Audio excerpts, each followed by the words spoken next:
Okay. Oh, wait. Okay,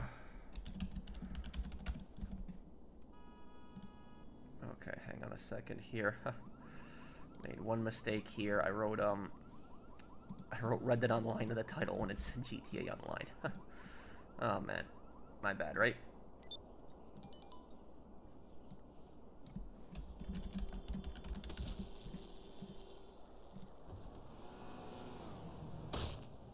Okay. Okay, hey everyone, how you guys doing? Hey everyone. Okay, here we go. I'm doing good. How are you doing, buddy? How you guys doing? It's going good.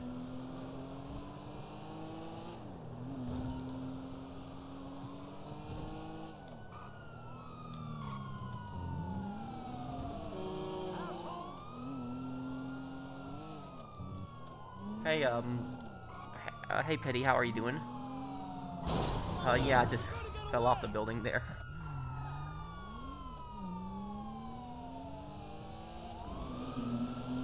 Hey, Native Mercenary, hey. I'm gonna renew my membership now. Thank you, Spreezo.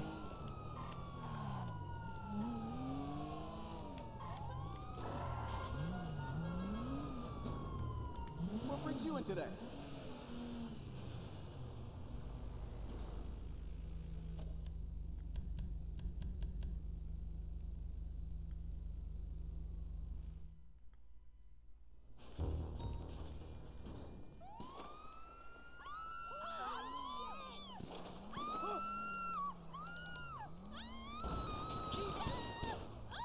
It's good, Casey. Thank you, Spreezo.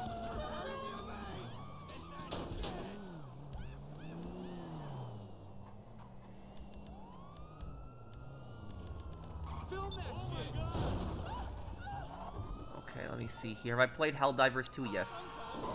I'll only help Kirsten here. Help him out first. Yeah, and this is what I don't understand is that people always say that these hackers are like, you know, vigilantes and stuff like that, but if you read about that hacking group that hacked into Take-Two, these guys are some pretty bad people, some pretty scumbags. Like, these guys hacked schools, and they threatened to release, you know, student data unless, you know, the schools had paid them. And here's the messed up thing is, when Power Schools, when they had paid the hackers, they paid the ransom, the files were still released, even after they paid the ransom. So, their own greed is showing that you can't trust these people. You can't, you know, you cannot trust these people at all. Is the hacking going to cause a delay in GTA 6? No. No, it's not. It's going to still come out. The game is pretty much, you know, finished in development. You know, they're just, you know, they finished the story, the map, all of that is done. These last few months, they're just polishing the game, making sure there's no glitches, that it has a stable frame rate, all of that stuff. The game is pretty much done. Thank you, Random Fist, for the super chat.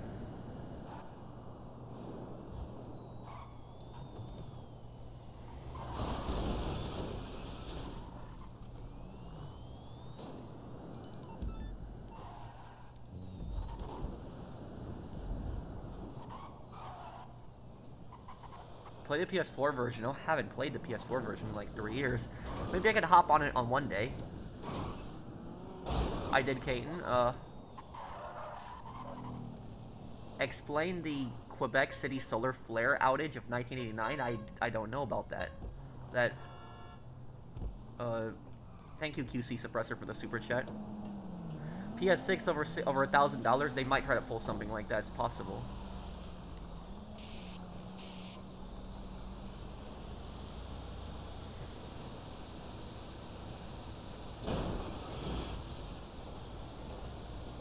After European Assault, what's next for the channel?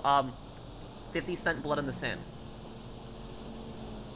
Our school got hacked when my brother was still in high school, and they might have been victims of the hack, and these bastards were so greedy. Yeah, and that's the thing is that thank you for the super chat, Blinded Eagle. And this is what people don't understand about these hackers. These hackers are scumbags. Like, people think that these hackers are like vigilante heroes and stuff like that, but these guys are criminals. That's what these guys are doing. Like, they hacked schools. They threatened to release student data.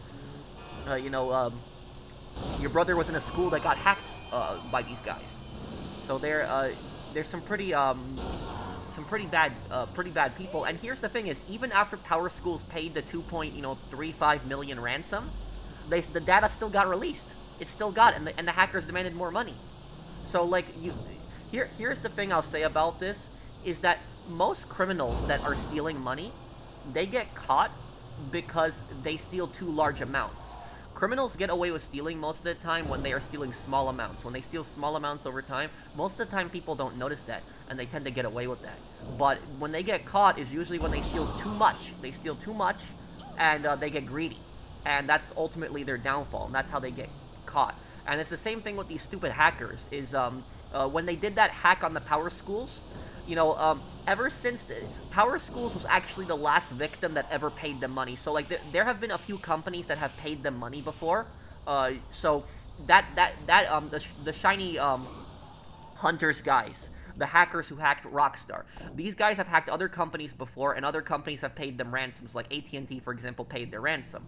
But when they hacked Power Schools, they demanded like a $2.35 million ransom. And then what ended up happening is a couple months after that, the hackers came back and they demanded more money, or the stuff was going to get released. And at that point, the school didn't want to pay again, and a lot of this stuff ended up getting released. A lot of this, student data got released. And that shows that, these people are not going to keep their word. So, you could give these people money and they promising, oh, we'll delete the files, all of this stuff, we'll remove all of this stuff that we have. How do you know they're even going to keep their word? They didn't keep their word in that. And ever since they did that, no company has ever wanted to pay their ransom again, because they saw what happened. That a ransom was paid, $2.35 million, and they still released the stuff. They demanded more money later on. So literally that's nobody's gonna pay these idiots. That's the thing, is they got so greedy. Like if they would not have done that a second time, like demanded that extortion money a second time, other companies probably would have paid them later on, because they would have seen that they didn't release stuff afterwards when they paid them. But because of what they did to that school, no companies are gonna pay them extortion. So it's their own greed that's literally their downfall right there. Hey, flippin' tricks. I have to look into a QC suppressor. Was Belka nuking its own country a reference to a Nero decree for Ace Combat Zero? It could be in a way, yeah. I mean, they nuked their own country. They did.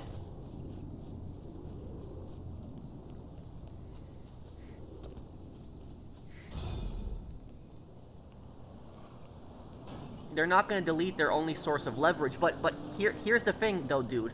They got paid. They got paid over $2 million by that school. And then a couple months later, they went back to that school and were demanding more money. And at that point, the school refused. And so that's the thing is that demanding the money a second time again, other companies are going to see that, and they're like, no, why should we pay these people a ransom? They didn't keep their word with these people. We have nothing to lose at this point. And Rockstar really has nothing to lose at this point. Take-Two Interactive, they really have nothing to lose. So, like, if anything, Take-Two really has the cards here. They do. Ain't cool to walk in the what the hell?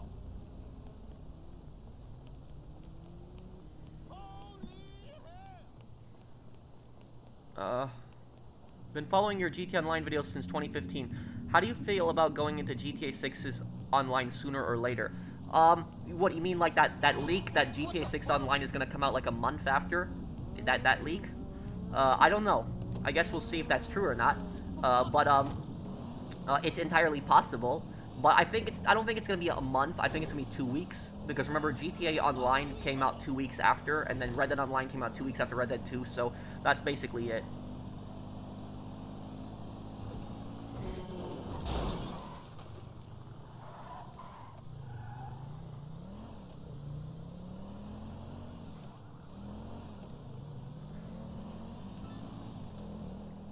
Who's the dumbest character in The Sopranos?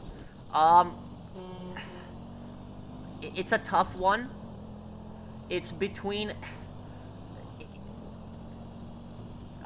it's between Brendan, Jackie Jr.,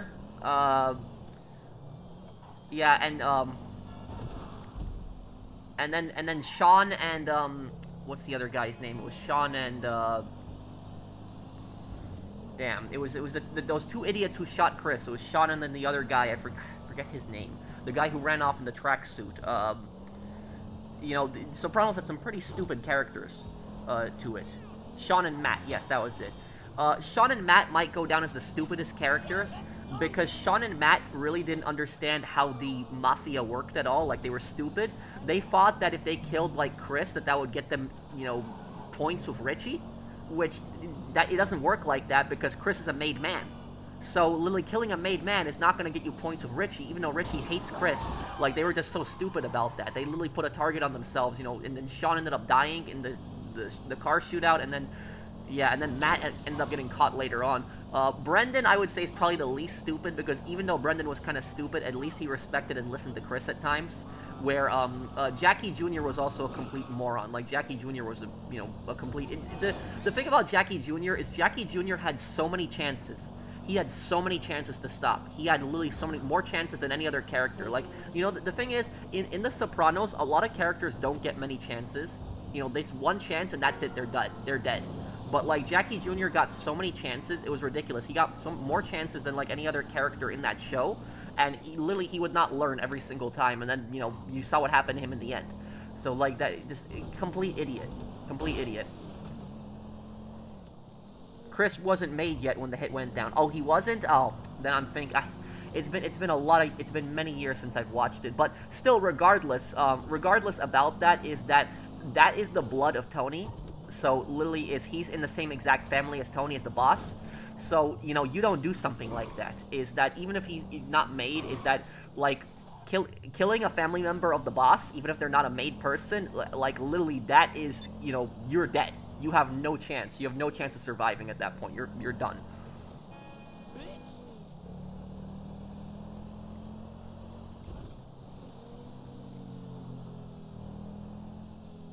Let me see here. What else?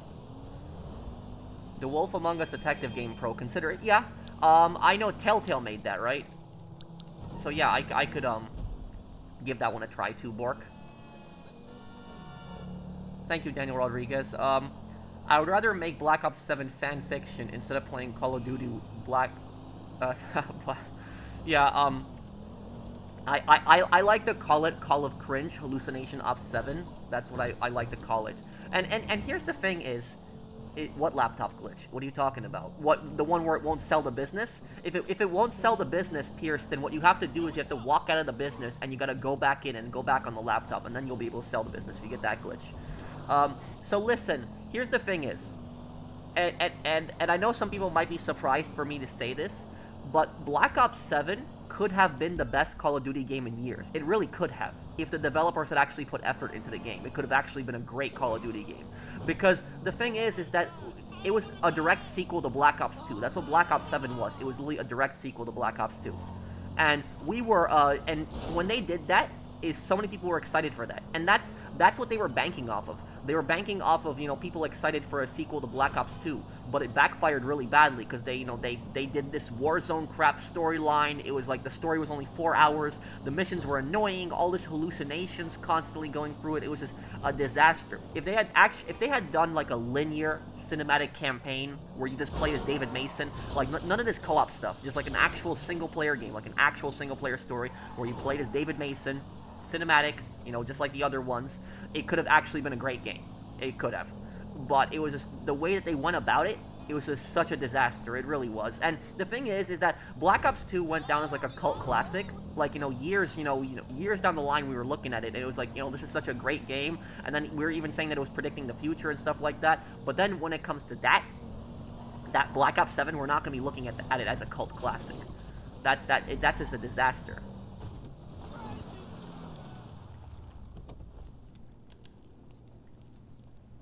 Brendan hijacked a Comley truck, inadvertently killing the driver, causing Junior to have him whacked. Yeah, that is about that.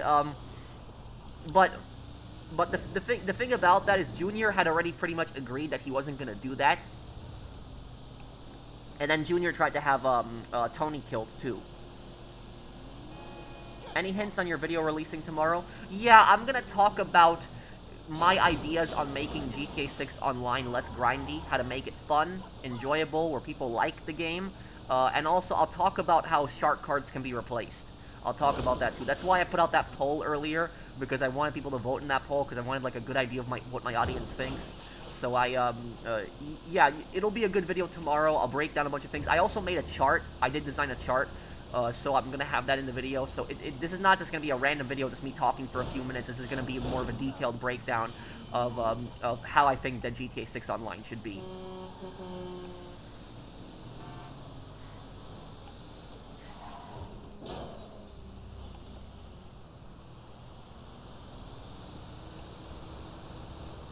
I didn't know that, Ant-Man.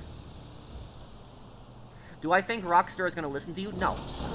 But I'm still making the video because I want to talk about, like, just my ideas. Even if none of my ideas get taken, I just wanted to, you know, give my thoughts on, you know, what GTA 6 can be, how GTA 6 can be made to be enjoyable.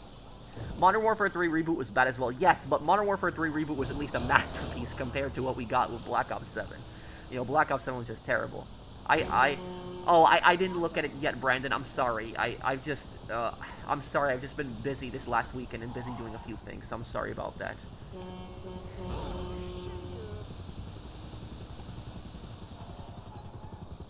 Who's a bigger scumbag in The Sopranos, Richie Aprile or Ralph Cifaretto? I think Ralph is worse because he's done far worse than Richie. Well, yeah, I would agree with you that Ralph is probably worse because Ralph killed a pregnant woman. You have to remember that. He beat her to death. So, like, that was, he beat a woman that he knew was pregnant to death. Like, that is, it shows you, like, what a complete sociopath Ralph is. Because, you know, Ralph, after he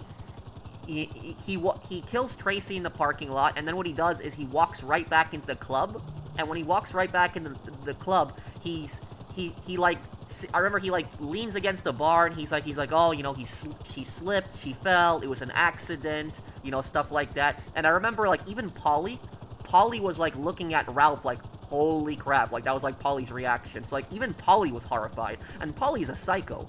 So, like, even Polly was horrified by what Ralph had done. So that's what I'll say about that, is, like, Ralph is just a complete, you know, sociopath. I wouldn't say he's a full-on psychopath, but he is definitely, like, the coldest character in the Sopranos, is probably Ralph is. You know, and here's the thing is, as bad as Tony is, even though Tony's a horrible human being, I could have never imagined him beating Tracy to death, ever. So, like, that's, like, a line that, like, Ralph just crossed, like, so badly. Like, that was just so messed up. And also, the thing about that is, it shows you how disgusting, like, the Mafia's code is, how dishonorable it is, because the Mafia talks all about honor. For them, honor is everything, honor in the family, and, you know, keeping the oath and all of this other stuff, but it really shows you that their honor code is really a joke. It's actually extremely dishonorable, because of just, you know, he literally murdered a pregnant woman, and Tony beat Ralph up, and because of the Mafia code, Tony was actually in the wrong, because Tracy was not, you know, made, she was not related to anyone, she was not having an affair with Tony, and so because of that, is Ralph was able to get away with that, and Tony had to apologize for actually beating him up.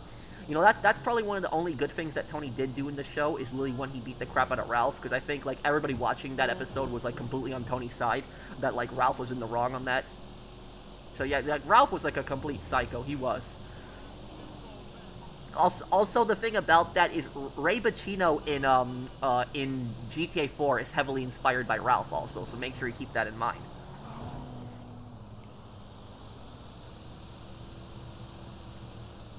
Did Tony have the right to hit him, though? No. According to the Mafia code, no, he didn't. Because the thing about this is Mafia families are a bit weird. They're a bit strange. How when it comes to a Mafia family, you have to do what the boss tells you to do. You know, whatever the boss says is, you know, you have to follow. You have to listen to the boss.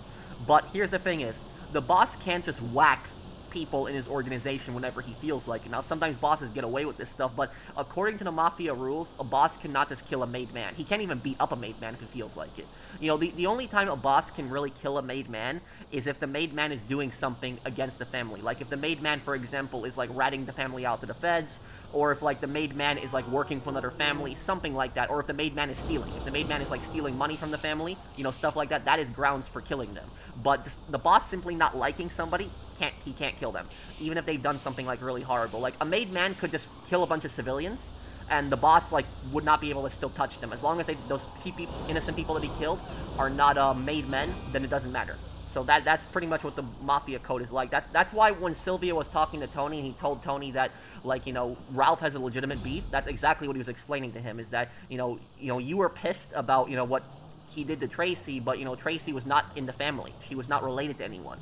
And so because of that is, her life isn't important. That's at least according to the Mafia code.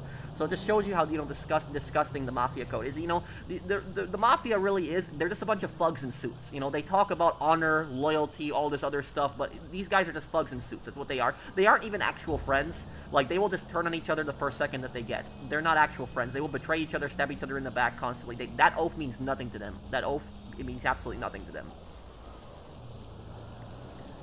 Thank you, Own Titan, for the super chat. Thanks for the awesome content always. Great videos. Thank you, Daniel Rodriguez.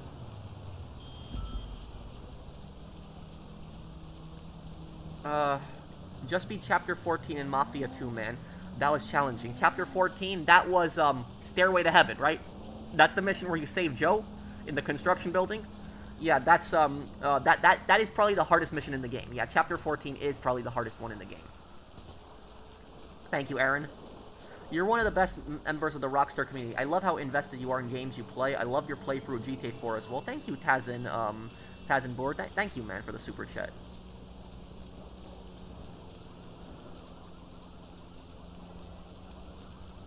Go to LSIA and get the plane. Okay.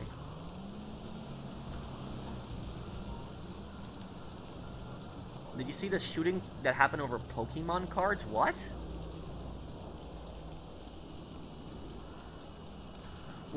What? What? You gotta explain this to me. What happened? A shooting over Pokemon cards? You gotta tell me the story. This is the first time I'm hearing about this. This is the dumbest character in the Sopranos. Either Jackie or Sean and Matt.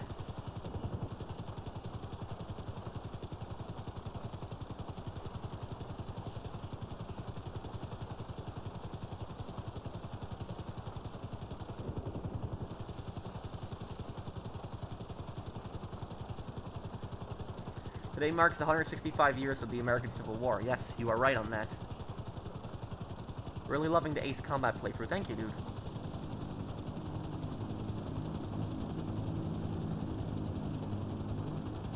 Who's worse, Richie or Ralph? Ralph. Oh, Jingu was a psychopath. Yeah, Jingu was a pretty bad person. Yeah, he was.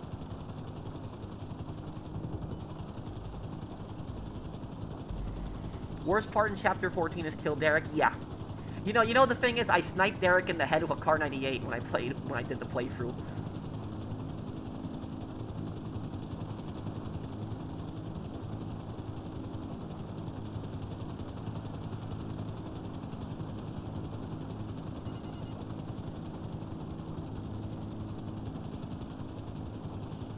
At Saints Row 2, Pierce, right there, Pierce Jones.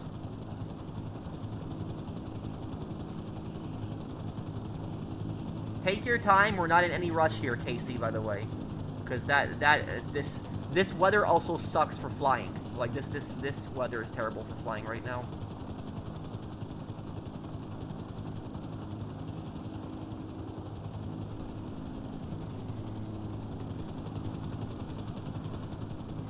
Shooting people over a piece of paper is actually absurd. It is, but you have plenty of psychos in this world.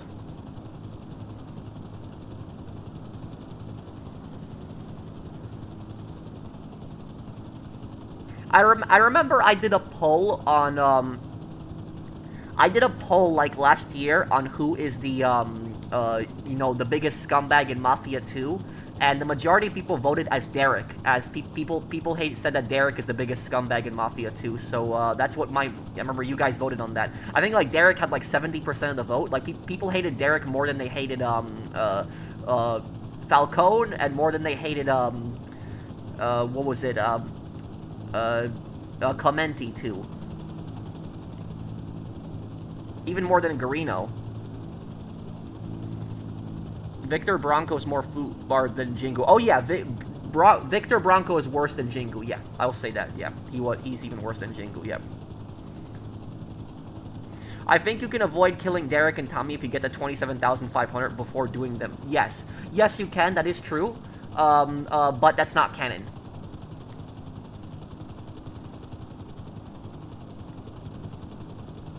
Who said this? This was real? I saw that movie. I thought it was BS. That is the when Chris was talking about the Cuban Missile Crisis in The Sopranos. Yes.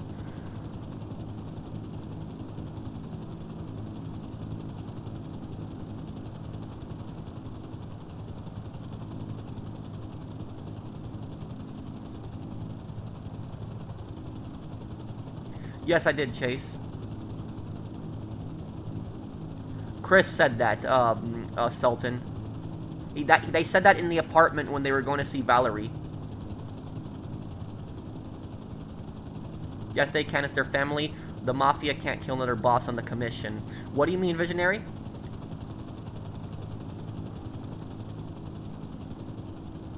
If you had to restart on GT Online, what career path would you choose? Executive, gunrunner, nightclub owner, or biker?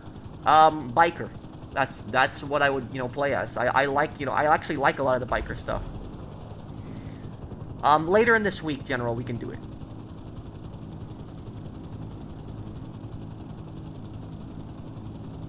If I had to replay any game for the first time, what would it be?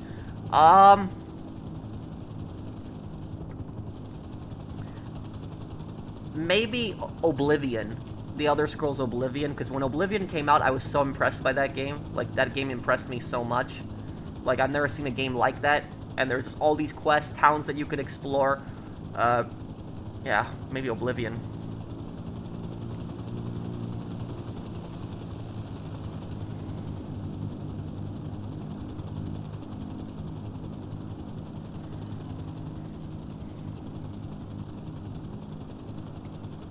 Out of all the YouTubers, they are one of the best. I enjoy all your playthroughs and your knowledge in history. I love history. You're a cool guy, bro. Thank you, King Will. Thank you, man. Thank you, King Will. I appreciate it. I appreciate the support. Thanks, man.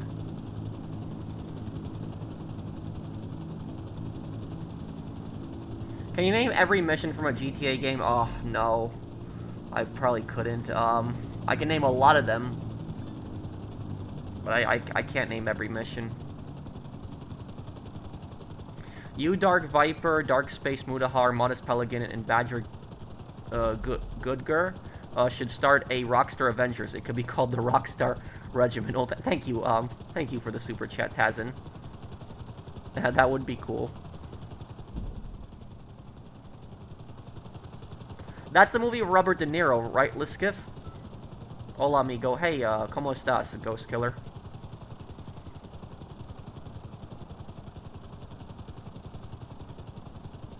Yeah, we're gonna do SOCOM 3 soon, Josh. It's coming up.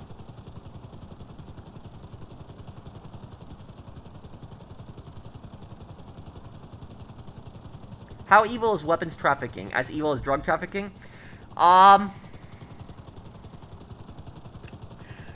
It's a bit difficult. It's a bit difficult to answer that question. Because drugs destroy people over time. They do.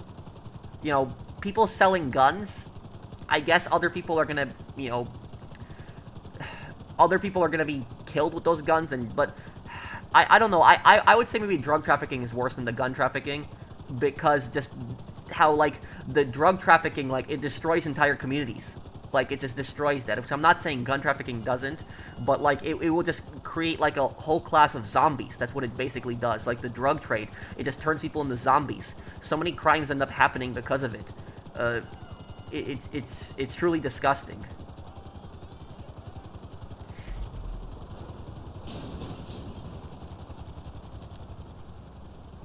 What do I think of Vito Jr.? I mean, it's understandable why he went through a lot of the stuff that he went through. I mean, he was suffering from depression. His father was murdered. You know, he has had a bad state.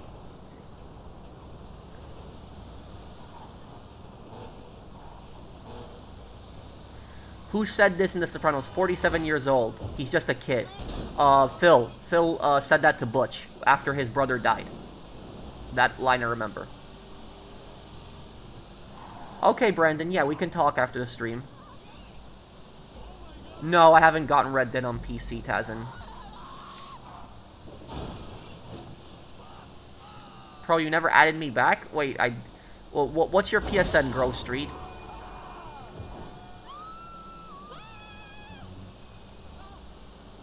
Do you think any YouTubers will come out of retirement to play GTA 6? I don't know. It's a good question.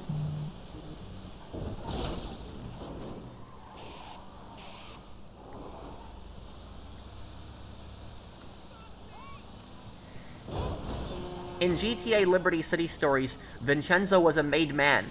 Right? Why did his death have no reaction from the Leones? Because, one, it was self-defense.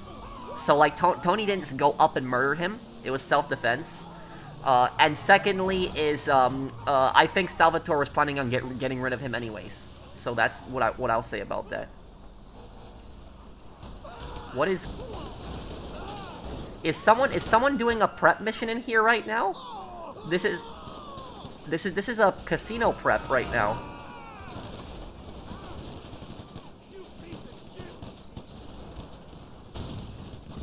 Hot take, millionaires are the new middle class. Well, I will say, it's a lot harder to be middle class these days.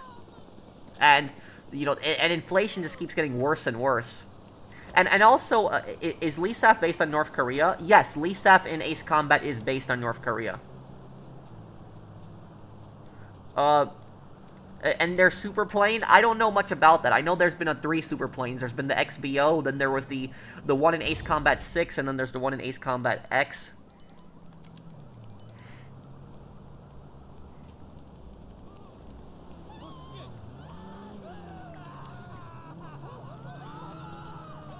Yeah, everything is just really expensive. It is.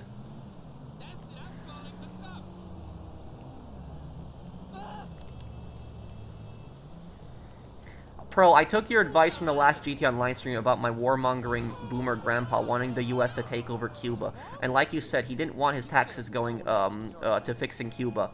Look, here's what I will say, is Cuba, if the U.S. would have annexed Cuba right after the Spanish-American War, because after the Spanish-American War, there was talks to annex Cuba the same way that the United States annexed Puerto Rico, but the United States supported Cuba instead of becoming a republic. That was kind of like a protectorate of America. If Cuba had become part of America at that point, you know, back then yes, it might have been successful. But, you know, annexing Cuba right now is stupid. It's dumb. It's idiotic.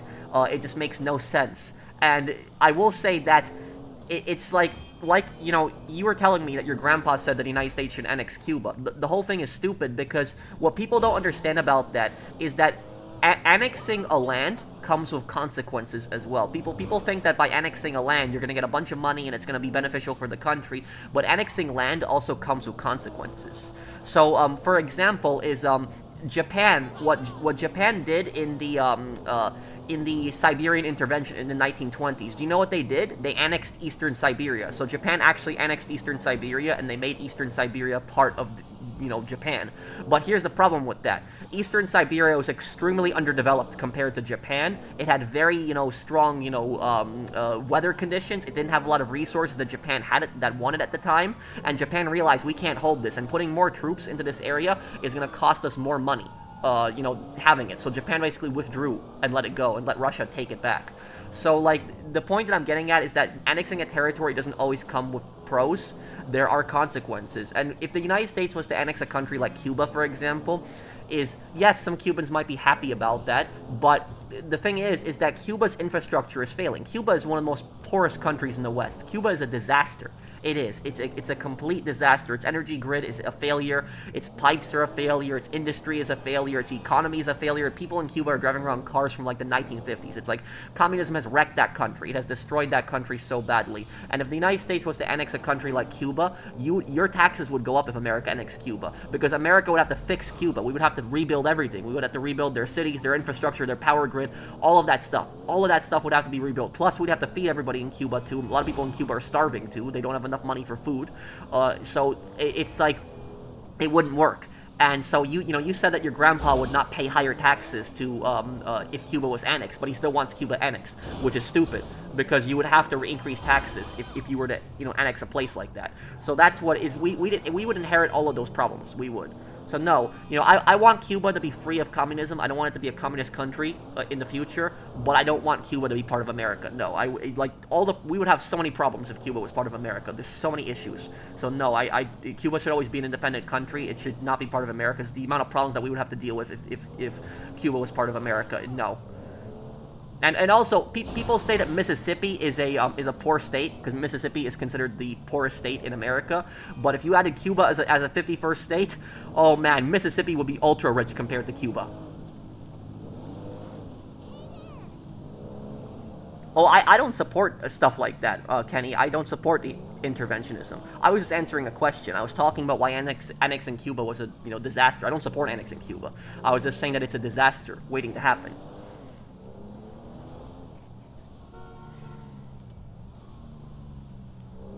I recently replayed GTA 4. I don't think it's perfect, but it's great.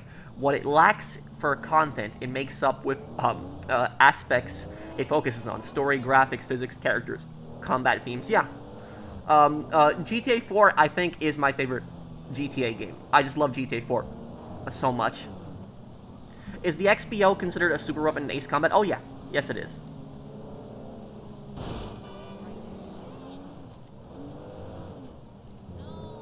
Patrick, I like your money guides, but I don't agree with your strawberry location for the scrapyard. Strawberry? What, you mean... You mean here? I think this is the best location for the scrapyard, because it's literally right across the street from the car wash. It's literally a perfect location. When's the last part of European Assault this week coming up?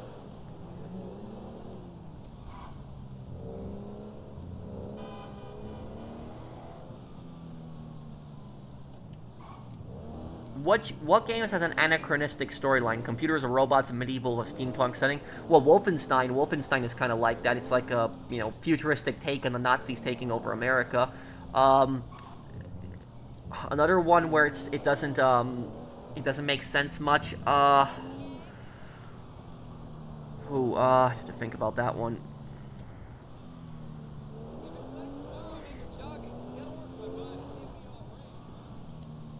Thoughts on Ghost of Yote if you've played it? I thought it was pretty cool. I actually like Ghost of Yote. I did enjoy it. I had fun with it. What I'll say about Ghost of Yote is I enjoyed the combat in Ghost of Yote better than the combat in Tsushima. And the reason I liked Yote's combat is because Yote had 5 different weapons. So that's what I liked about it. Is in Tsushima we just had the weapon styles, like the way you'd hold the blade. What I liked about I like that about Yote, is just all the different styles. I did also enjoy the story, and I liked the map in Yote. So Yote was a pretty fun game. I did enjoy it. It was good. I do like also the multiplayer too. Thank you, Tim Marku. Thank you for the super chat. What heist hacker do you like on GTA 5? Paige, Christian, Ricky, or Avi? I like Ricky and Avi. You mean on the main story? If we're talking like strictly just the main story, it'd be Ricky. Ricky is the best hacker that you can have, because Ricky, early on, Ricky isn't that good in the jewelry store heist, but then later on, he gets much better over time, and he still takes the lowest cut. So Ricky is the best one. It's not delivering? Okay, hold on, I'm coming, Christine. Do you agree with Sniper Elite games censoring swastikas on flags and uniforms? They didn't do that in 5 though. In Sniper Elite 5, they brought it back.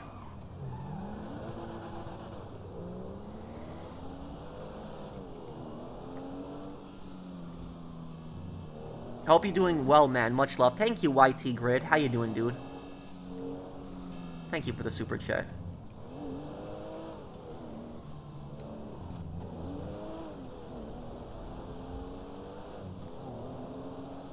Ascari Prime, my gamer tag. Please add this time. Okay, I will add you just a little bit later. I'll add you tonight. Okay, just a little bit later tonight. Make sure to also screenshot your PSN. Thank you for the super chat. I'm sorry if I didn't add you last time. I apologize for that. But I will add you this time. I'm sorry. Just been doing a lot recently. Traveled also last week. Can't wait for the Zero Lord review. Before the end of April, we'll get it out, and it'll be a great one. Have you ever thought about being a social studies or history teacher? Nah. I don't think I would be good for that. I think I like explaining things online better. Just talking about it, just making videos explaining it. Have you guys here seen my history videos, like my history shorts? My video game history ones?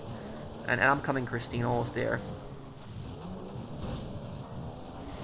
I think Theodore Roosevelt was one of the most American presidents in a respectable sense. He was a soldier, historian, president, and a cowboy. Yeah? Yeah, and the thing about Teddy Roosevelt, the most important thing about him is Teddy Roosevelt was a complete unifier, because everybody liked Teddy Roosevelt. People on the right liked him, people on the left liked him, people in the center liked him. Everybody liked Teddy. So that's why he was such a great president, is he was generally liked by everyone. Oh, okay, hang on. I'm gonna... Hang on, I'm coming. Where's my buzzard?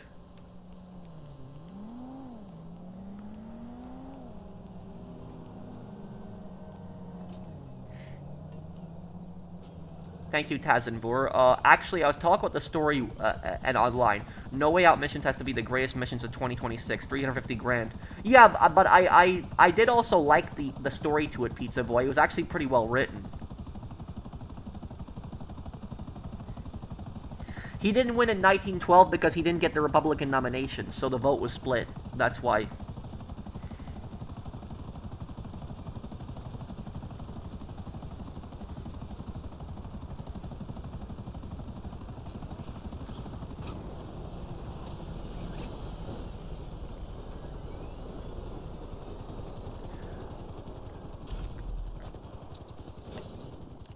Well, Leskiff, you know, capitalism is the best system out there.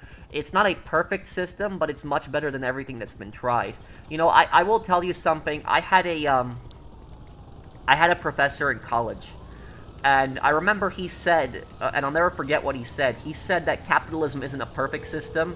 You know, there are bad things with it, but then he said that compared to everything else that has existed in history, it's better than everything else. I'll be keeping my eye on you. Goodbye.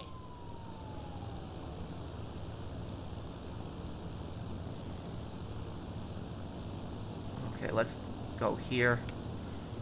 Make this drop.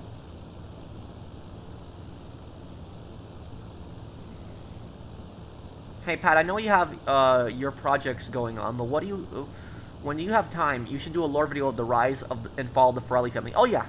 Yeah, that one, the Farrelly family is actually the oldest known gang in the GTA series from we know the gang goes all the way back to the 70s. So, like, it is the, oldest known GTA gang. Thank you, King Will. Do I personally consider Stephen Ogg... I don't know. I don't want to judge Stephen Ogg. The only thing I'll say about it is that, you know, that reaction that he gave, when he was, like... He was just so rude about it. That was just not nice. Like when a fan paid him money. Okay, we gotta create. I thought the Titan glitch was gone. I thought this glitch was fixed, but I guess it's not. Okay, Pearson, I hate to do this to you, but you're gonna have to close your application. You're gonna have to. There's no way for us to do this mission. It's glitched. You can't make the drop here. The problem is that capitalism is exploited by bad people. That's why you shouldn't let that happen. So that's the thing is, you know, the issue with capitalism is that if you have you need to have some limits. Like, I'm generally a free market guy, but you need to have some limits. Like, you can't let kids like work in factories, like, you know, stuff like that. You know, that's way, you know, that's way too bad. That's bad, really, really bad. So there needs to be some limits on it, but generally capitalism as in itself is not like, you know, a bad system. You know, people able to make as much money as they want. It lets a country thrive. It lets a country build its economy up. But here's the thing is, you know, people talk a lot of crap about capitalism. They do. They insult capitalism. They say it's a terrible system. But whenever you ask them to explain a better system than capitalism, they never can do it. They can never do it. You know, it's like I always ask people, you know, what's better than capitalism? Communism? You know what? Communism, that's destroyed how many countries? Socialism destroyed how many countries too? You know, monarchy, how many countries has monarchy destroyed? You know, feudalism, how many countries has that destroyed? You know, theocracy also, which hell no to theocracy. But you know, you have literally so many different like governments and every single time it's been a failure. You have also mercantilism. Mercantilism is technically another system. It's not technically capitalism, and that was also a disaster too. So Lily, is every single system is always a disaster. Why aren't we trying to develop something new? Because there's really nothing else left to develop. Everything that's been tried as an alternative to capitalism has always failed. It's always been a disaster.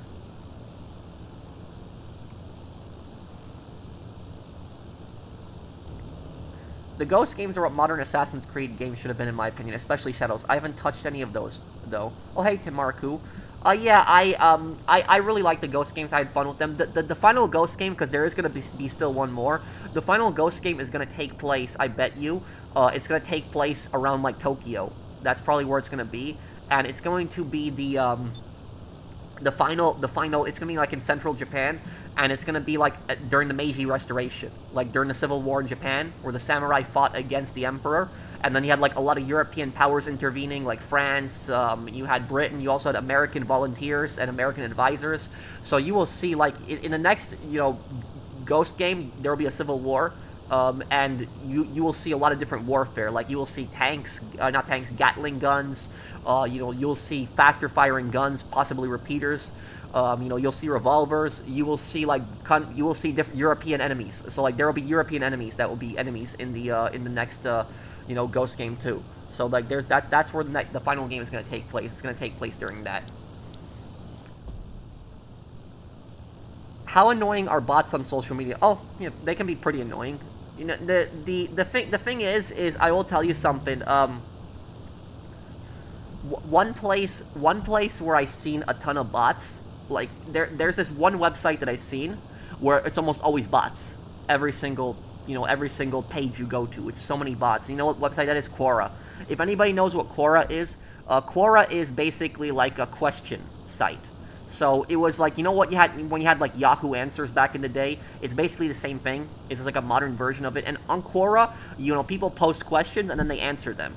And people can really post any kind of question they want. They can post a question asking about cooking, politics, history, religion, anything that you want to ask a question about, you can ask on Quora.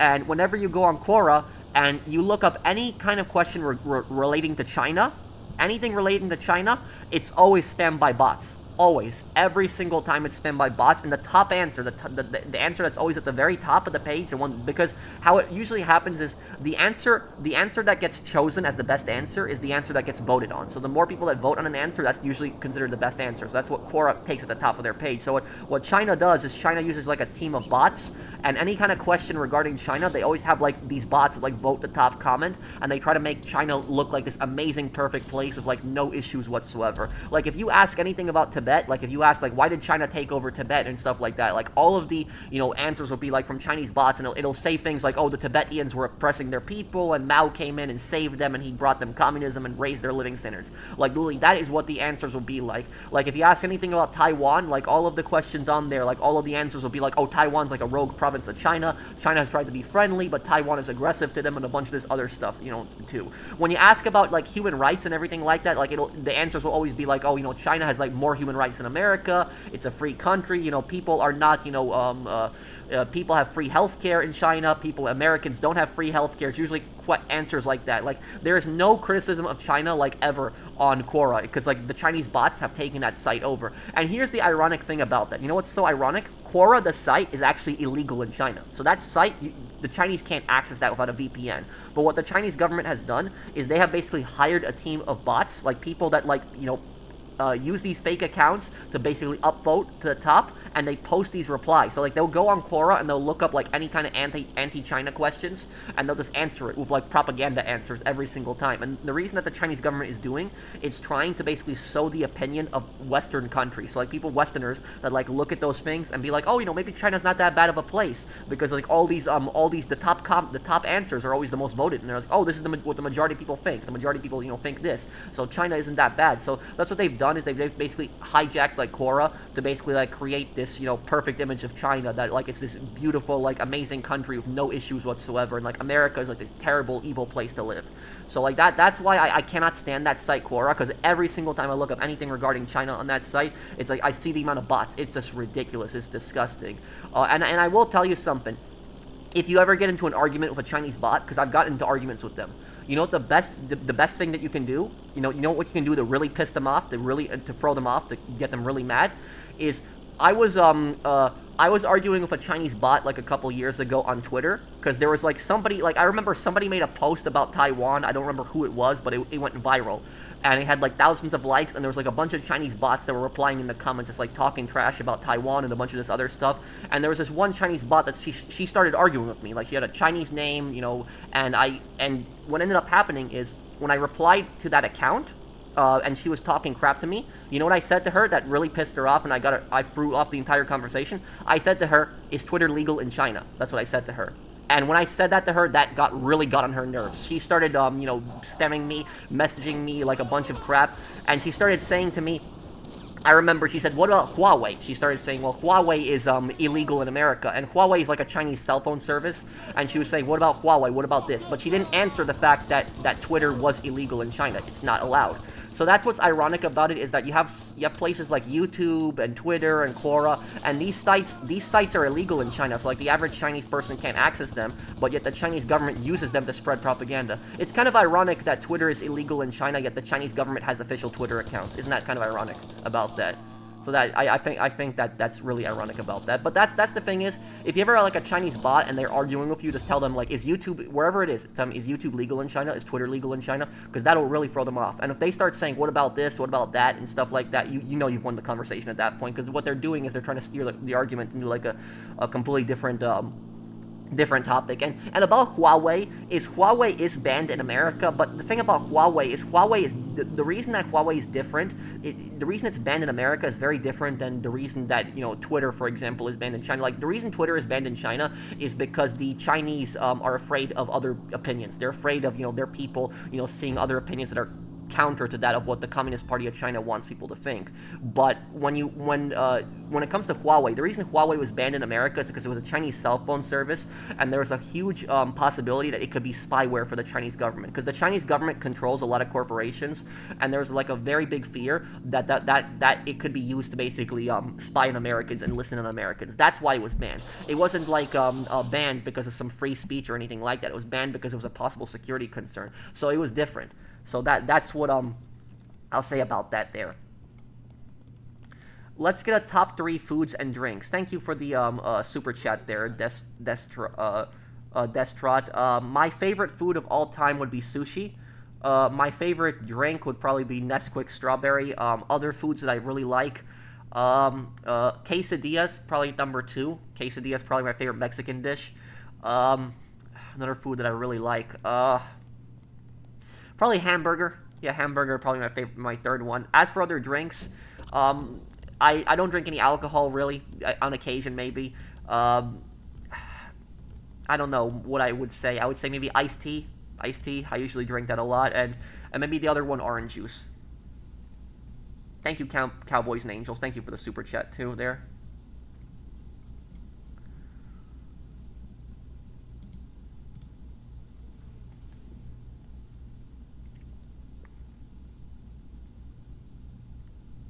The problem is that money is an incentive to do bad things. Limiting is a cat and a mouse process and never fully succeeds. Well, here's the thing. Here's the thing I will tell you about this. Look at socialist countries. Look at communist countries, right? Look at those countries. And I gotta put on a wheel. Wait, did I already do this? Confirmed. Okay, ready. Sorry about that. I didn't realize I was holding everyone up. So look, here's what I will tell you guys. Look at a country like the Soviet Union, right? The Soviet Union was the largest and most powerful communist country in history. It was a superpower. And not only was the Soviet Union the most powerful communist country on the planet, it was also the largest country that had ever existed in human history. Was the Soviet Union. You might maybe make the argument the Mongolian Empire maybe was the largest country ever on land, but it was really the Soviet Union, really, because Mongolia on paper controlled a lot of territory, but they didn't fully control it, where the Soviets controlled everything. So going towards the Soviet Union, right? What technological advancement have they made exactly? Like what amazing product has the Soviet Union made? Like, can anybody tell me? Like, what advancement have they made? And when I say advancement, I'm talking about something that would help people. Like, you look at a country like America. Look at what America had. Microwave, for example. You know, refrigerators, you know, toasters, you know, things that help the average everyday person. What, like, amazing technological advancement has the Soviet Union made? Like, what? And don't tell me that they sent a man into space, because whenever I bring that up, people always like, oh, they sent, you know, Yuri Gagarin into space. I'm talking about something that actually helped the average everyday person. Like, just something, like some kind of advancement that just helped the average everyday person. And whenever I bring that up, they always say, oh, they sent the first man into space. But, like, there's nothing else besides that. It's like, okay, they might have sent the first man into space, but what did they do specifically to, like, help their people? Like, what kind of advancement in technology did they specifically make? And there's never any kind of answer. And yes, the one technological advancement that I will say the Soviets made, the AK-47. The AK-47 was an amazing rifle. And you could argue the AK-47 is the greatest assault rifle ever made. You could definitely make that argument. But that's a gun, too. That is that, and the thing is, the average Soviet wasn't even allowed to own an AK-47. That was only something the government was allowed to own. So I don't really count that either. I'm talking about something that improved people's living standards, something that actually helped people, and there's never really any kind of, you know, answer. And it's not just the Soviet Union. It's pretty much every single communist country. Every single communist country, they've never made any kind of advancement. They've never, you know, done something that has, like, something amazing. They've never produced something. I mean, look at all the appliances America had, like the television. You had, you know, toasters, microwaves, stuff like that. Like, in the 1980s, the average Soviet didn't even know what a microwave was in the 1980s. And Americans had that decades beforehand already. So, like, you know, stuff like that. You know, stuff that makes people's lives easier. And getting to the whole money factor, going to this, about this, is money is an incentive in order to basically produce stuff, to work stuff. So, like, why did people make stuff like the microwave? Why did people make stuff like the refrigerator? Why did people make stuff like the toaster? Because they wanted to make money. It's money that drives incentive. And yes, humans are selfish creatures. They are. Humans are selfish people. There's no doubt about that. But the thing is that money drives incentive. And so if somebody knows they're going to get a ton of money by creating, like, a product that a lot of people like, they're going to create that product. They're going to do it. So that's it. So that's ultimately why I would say that, you know, capitalism is just a superior system to communism, because there's an incentive to actually do things. There's an incentive to actually produce something, to make something. You get paid for it. You become rich. There's an incentive to do stuff. Where in communism, there really isn't any kind of incentive. There isn't. You know, there isn't. Like, what is the point of a promotion in communism? Like, why should you get promoted? You get promoted and what? You get more responsibility, more work, and you're still being paid the exact same amount as everyone else? Like, there's no incentive. There's no incentive to work harder. There's no incentive to do something. So that's what I'll say about it. Google says the world's first industrial nuclear power plant in Albansk. Yes, sure, the Soviets might have built nuclear power, but what ended up happening with their nuclear power? Here's the thing is, the Soviets had more nuclear disasters than literally any kind of country. Like, Russia, or I should say the Soviet Union, they had 3 nuclear disasters. They had the, I'm trying to remember the name of the first nuclear disaster. There was a nuclear disaster they had other than Chernobyl. It was in the 1950s. I just gotta look up the name so I don't say it wrong here. The Kistim disaster. The Kistim disaster, and this was in 1957 where this happened. So at least 200 people died from radiation, 270,000 people affected, and 66 people sick from radiation sickness. So, look, about that disaster, a lot of people don't know about that because they know all about Chernobyl, but when it comes to that disaster, what happened was there was a Soviet nuclear power plant, and there was a really big river in the area. And down the river, there was a village where people lived, and they relied on the village. They fished in the village, they washed their clothes in the village, in the river, they swam in the village. They swam in the river, I'm sorry. And what the Soviets did was, whenever they had nuclear waste, you know what they did? Instead of properly disposing it, they're like, you know what, let's just dump it all in the river. Nothing bad will happen. That's what the Soviets did. And that crap went down the river, and every single person in that village got sick. Anybody who touched that river, who drank from that river, people got sick. Extremely. A lot of people ended up dying. And the Soviets, what they did was they came into the town, they locked the town down, they told people, oh, you know, you're okay, just a small sickness, you'll be fine. But they did not tell them that it was actually radiation sickness, and these people were all probably going to die.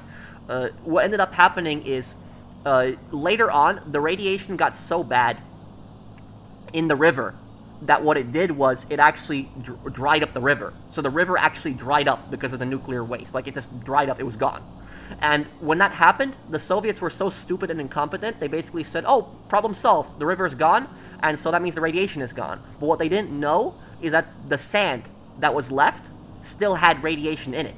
And then what happened is when the wind came and it blew the sand, it blew the radiation even more. So what the Soviets had to do is they had to take hundreds of literally bulldozers and just push cement into where the river was, and just completely bury the river in cement to stop the radioactive sand from basically blowing out and getting out. So that was one nuclear disaster. You then had the Chernobyl disaster in 1986, and then you also had the Kursk disaster. But the Kursk disaster, that was when it was Russia. But it was still a nuclear disaster. It was a nuclear-powered submarine. So literally, the Soviet Union had, I would say, Russia in their history has had, more nuclear disasters than any other country. So while they might have made some advancements, like in space, for example, and they might have built the first nuclear reactor, is that really a success when the amount of disasters that you've had specifically from your nuclear power? Leningrad 1975? I didn't even know about the Leningrad one. That I didn't know about.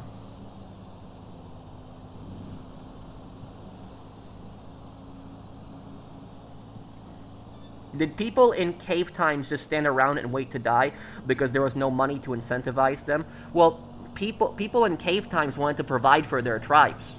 They wanted to benefit their tribes and provide for their tribes. It was all about providing for your family and helping your family. That's what it was about. But there's a reason that you don't have this massive advancement in communist countries, and there's a reason that you always have a brain drain. Have you ever noticed that, how so many people are constantly leaving communist countries, but they're not immigrating to communist countries, they're constantly leaving? Communists even have to build a wall, like they did in Berlin, to basically keep people from leaving. Advancements in medical science too, buddy. What I will say is that if you look at the Soviet Union, and you look at the United States, for example, in the 1950s, American soldiers came back from the war in the 50s, and they were able to actually buy a house. They had, GI Bills. They were actually able to buy a house, pretty large one, in fact, too, back in the day. That's, people said people were able to live, decent lives back then. But you look at the Soviet Union, for example, people were living in these cramped up, communal apartments. And the ridiculous thing about the Soviet Union? People had locks on their fridges. You know that? They literally had locks on their fridges. And the reason that people had locks on their fridges, I've never seen something like that in America. People would lock their fridges. The reason people locked their fridges in the Soviet Union is because everybody was living in these communal apartments and people would constantly steal each other's food. That's what was so funny about that. So much for communism, so much for being a group, so much for working together when people are stealing each other's food. I just find that so ironic there. They talk so much about community, but yet they're constantly stealing each other's food.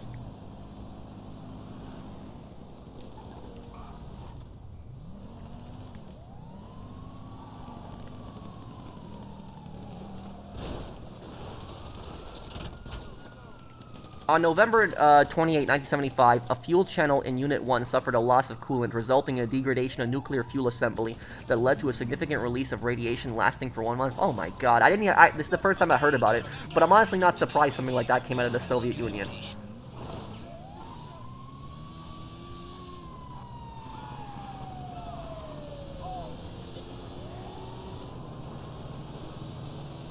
Kennedy said democracy is not perfect, but we never had to put up a wall to keep our people in the ultimate failure of keep our people in the ultimate failure of communism. Yeah, I will say that. And hey, Joker, I wouldn't steal pineapple pizza. Hey, how you doing, dude? Why do you not talk about how lots of the reason communism didn't work was literally sabotage from your government? How did the United States government manage to sabotage the Soviet Union? Did the United States come in and blow up Chernobyl? Did the United States come in and sabotage the nuclear reactors in the Soviet Union? And here's what I will tell you something about that. Do you know this one country called Yugoslavia doesn't exist anymore? Yugoslavia was the best communist country to live in out of all the communist countries, and Yugoslavia had the best living standards. It was such a small country compared to the Soviet Union, but the average Yugoslavian had a way better life than the average Soviet. Do you know why the average Yugoslavian had a way better life than the average Soviet, despite them both being communist countries? It's because Yugoslavia did not isolate themselves from the West. Yugoslavia did not stop trading with the West. The Soviets did. The Soviets isolated themselves from the West. The Soviets would not trade with the West. They would not talk to the West. They would not let their people travel to the West. Where Yugoslavia basically told their people, you want to go on vacation to the West? You want to go and do business with the West? You can. In their country, yes, they were a socialist communist country, but they were still willing to do business with the West. They were still willing to export stuff to the West. What the Yugoslavians did was they exported the Yugo cars, which the Yugo cars weren't great vehicles, but it was a car that everybody could afford. Everybody could pretty much have a Yugo. Everybody could own a Yugo because it was such an affordable car. And stuff like that made Yugoslavia rich. Yugoslavia was not, I wouldn't say allied with the Soviet Union, but they traded with the Soviets, they traded with the communist countries, and they traded with the West. And because they traded with both sides, they were actually able to have themselves a pretty successful country. Doesn't mean that communism was great in Yugoslavia. You still had better lives in Western countries, but at least the Yugoslavians weren't stupid like the Soviets were, where the Soviets were like, we're just going to isolate ourselves from everyone. We're only going to do business in communist countries. And here's the other thing I will say about your argument, and I'm not trying to sound like an asshole when I say this, but you're saying that the United States sabotaged communist countries. Yet, did the United States intervene in communist countries? Of course. Yeah, there's no doubt about that. The CIA did a lot of stuff. They intervened in a lot of countries around the world. But here's what I will also say about this. A lot of times people say that communist countries fail because of sanctions. They say, oh, the United States sanctioned this communist country, and so this is why this country is poor, and a lot of this other stuff. But what communists do is communists constantly pride themselves on self-reliance. Communists always say, we don't need capitalism to survive. Communists always say that. We don't need capitalism to survive. Communist countries can survive on their own. They always say that exact same thing. Is they say, oh, communist countries, we're all together, we'll survive. We can outlive capitalism. Capitalism is doomed to fail, while communism is going to succeed. Where the ironic thing is that communism was doomed to fail, and capitalism ended up succeeding. So if communist countries need to rely on America for trade in order to succeed in their little communist utopia, it shows you that they've never succeeded in the first place, that they've always been a disaster from the very start. It's common knowledge. Look up how the CIA was literally engaged in active sabotage to many countries. Your country is not perfect either. How about the CIA attacking electrical grid in 61 and 62? Well, I don't know the incident that you're talking about. I don't know, so I can't speak on that. And did the CIA do horrible things? Of course, definitely. The CIA did bad things. If I was the president, I would have abolished the CIA. I would not have supported the CIA. So I would not keep the CIA around as an organization. They've destroyed America's reputation around the world, and they've done a lot of really bad things, especially with their coups and their stuff like that. But do you know what you're ignoring in that situation? You're ignoring what the Soviet government did. How many countries did the Soviet Union invade? How many countries did the Soviet Union get involved in? How many countries did the KGB get involved in? The KGB were known as assassins, murderers. How many people did the KGB assassinate in so many different countries? How many people that had accidents because they pissed off the KGB? So literally is, I always hear this argument, CIA this, CIA that. Yes, the CIA was a bad organization. It was an evil organization. It did bad things. But what people are downplaying a lot of times is they're downplaying the Soviet Union intervened in just as many countries as America did during the Cold War. So people act like America was the only country intervening in other countries' affairs, when the Soviets had intervened in plenty of other countries and interfered in their affairs all the time. Like, one thing that people don't know about, I'll tell you this, my parents are from Eastern Europe. What a lot of people don't know is that the Marshall Plan, for example, that aid package that the United States gave to countries after World War II, they gave billions of dollars in aid to rebuild countries. So a lot of countries, America helped save Western Europe after World War II. That's how Germany was rebuilt, Western Germany, I should say, at least. That's how France was rebuilt. That's how the Netherlands was rebuilt. That's how Britain was rebuilt. America gave these very generous aid packages at the end of World War II. They gave those out to a lot of countries. And America wasn't just doing this out of the kindness of their hearts. They also were scared about communists taking power in these countries. But the Marshall Plan, it helped so many countries, helped rebuild them, raise their living standards, and it helped them. It helped Italy greatly. Italy was falling apart, and the Marshall Plan helped them a lot too. But what a lot of people don't know about the Marshall Plan is that the Marshall Plan was also offered to Eastern Europe. So even the communist countries, the United States offered billions of aid to communist countries. They offered it to communist Poland, they offered it to communist Czechoslovakia, they offered it to communist Hungary, to communist East Germany. They even offered it to the Soviet Union. They even offered aid to help them rebuild their cities after the war. And guess what? The Soviet Union blocked that. They did not accept the aid, they did not take the aid, and not only that, they forbid every single other communist country from taking the aid. So if you were any other communist country in Eastern Europe, you were communist Poland, East Germany, Hungary, the Soviets would not let you take aid. They would not. So when the United States was offering you billions of dollars to fix your cities, like to help fix Polish cities, the Soviet government would tell the Polish communist government, oh, you're not taking American aid. You're not allowed to take that stuff. even though it would have really helped rebuild Poland. And the Soviets said, oh, we'll rebuild Poland, we'll do it. But then you know what the Soviets did? Instead of rebuilding Poland, what they did was they took factories from those countries, they packed them up, and they shipped them out to the Soviets. That's what the Soviets would do. They did this in Czechoslovakia, they did this in Poland, and they would go into these countries, they would literally take apart everything in the factory, all the machines, and then they would ship it back to the Soviet Union, looting those countries, essentially. That's what they did. And they didn't just do this in Poland and Czechoslovakia, they also did this in China. So when the Soviets invaded China in August of 1945 to clear up the Japanese, they went to Chinese factories in Manchuria, they stripped the entire factory down, took all the parts, and then took it back to the Soviet Union. They did that. And guess what? The communists in China looked the other way. They ignored this while their own country was being pillaged because they were allied with the Soviets. They saw the Soviets are our communist friends. And so the communist Chinese just looked the other way as the communist Soviets were coming in and just looting their country and just doing all of that stuff. So, and I will tell you something. If any Western country did that, they came into another country and they looted a country, just stole all their resources, packed up factories, shipped it back. You know what we call that? We call that colonialism. We call that imperialism. But in the communist version, the communists can't be imperialists. The communists can't be colonizers. That's imperialism. That is colonialism, what the Soviets did. It was looting Poland, looting Czechoslovakia, looting China. That is colonialism. That's imperialism, what the Soviets did. And that's what really pisses off the communists when you point out their hypocrisy and you point out that literally they are colonizers themselves. They constantly complain about imperialism. They'll say, oh, imperialist this, Western capitalist, imperialist that. But meanwhile, they downplay all the imperialist actions that communist countries themselves have done. It happens a lot through history. And I will tell you, a lot of Polish people know about this. They know about how the factories in Poland were shipped, taken back to the Soviets. They know how the Soviets really stole all these resources from their countries, pillaged their countries. And you know what the Soviets did to justify that? They said, oh, you know, Germany attacked us during World War II, and so we were taking reparations. That's what the Soviet argument for that was. But how did Poland attack you? How did Czechoslovakia attack you? These countries had nothing to do with attacking the Soviet Union. They were victims of the Nazis too. So literally, it's like, it's for the Soviets, everybody was basically fair game. It was our version of communism was better. We are superior. We are the best version of communism. Everybody else sucks. We want to do this in Poland. We want to pillage Poland. We're going to go ahead and pillage Poland like that. So that's only what I'll say about that rant there, is that, yes, has America done bad things in its history? Yes. Has America done imperialism? Definitely. There's no doubt about that. The CIA has done really bad things. But a lot of times people downplay the stuff that the Soviets did. They downplay the stuff that the communist countries have done. A lot of bad crap has happened because of that. I can tell you, my parents went through that. My grandparents went through that in Eastern Europe. They saw what the Soviets did. They saw that the Soviets pillaged their country. So literally, I can speak on a lot of that stuff. It's all, you know, just... And the ridiculous thing about that is how the Soviets try to portray themselves as like liberators. They try to portray themselves always, you know, we're honorable, good people, we're fighting against capitalism. Meanwhile, they did crap like that to Poland. It's just disgusting. Let me see here. What is your thoughts on privately owned hospitals versus government owned, like the US versus the EU? You missed a super chat. Oh, let me look.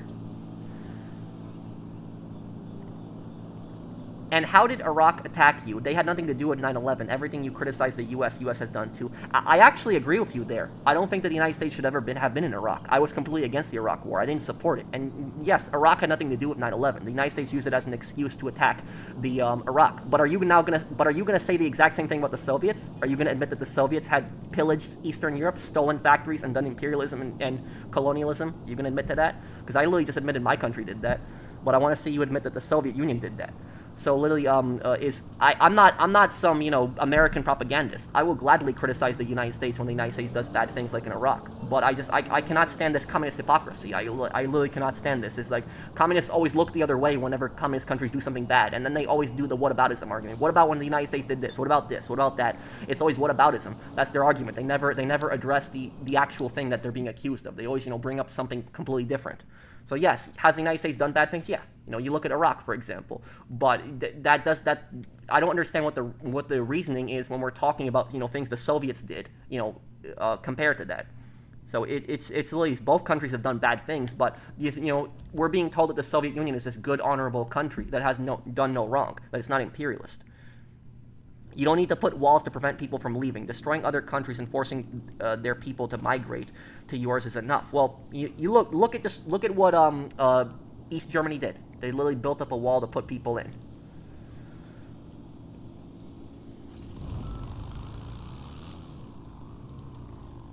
Who needs a history teacher? We have Pro right here. Thank you, dude. Let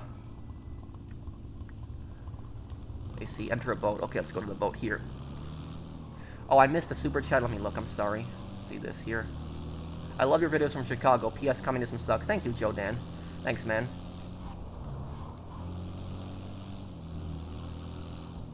But literally, I still don't see I still don't see the comment from that guy literally admitting that the Soviet Union was imperialist. So literally, I admitted that the United States did imperialist things, but I don't see a comment from that guy admitting the Soviet Union was imperialist too. So literally, is that here. They built a wall because the Americans decided to take Germany as opposed to the Soviet plan of demilitarizing it. I don't understand what you mean the Americans decided to take Germany. You don't think that the Soviets took East Germany? You don't think the Soviets took Poland? Do you think there was a communist leader that wasn't evil in history? No, not necessarily. It's almost all communist leaders virtually have been, horrible human beings. There have been some communist leaders that have been less worse, like Tito, for example, the dictator of Yugoslavia. He was nowhere near as bad as Stalin, but even Tito did some pretty messed up things too. So it was virtually almost all communist dictators have been scumbags. I learned so much from Pro. The Black Ops videos got me informed. Well, thank you, dude.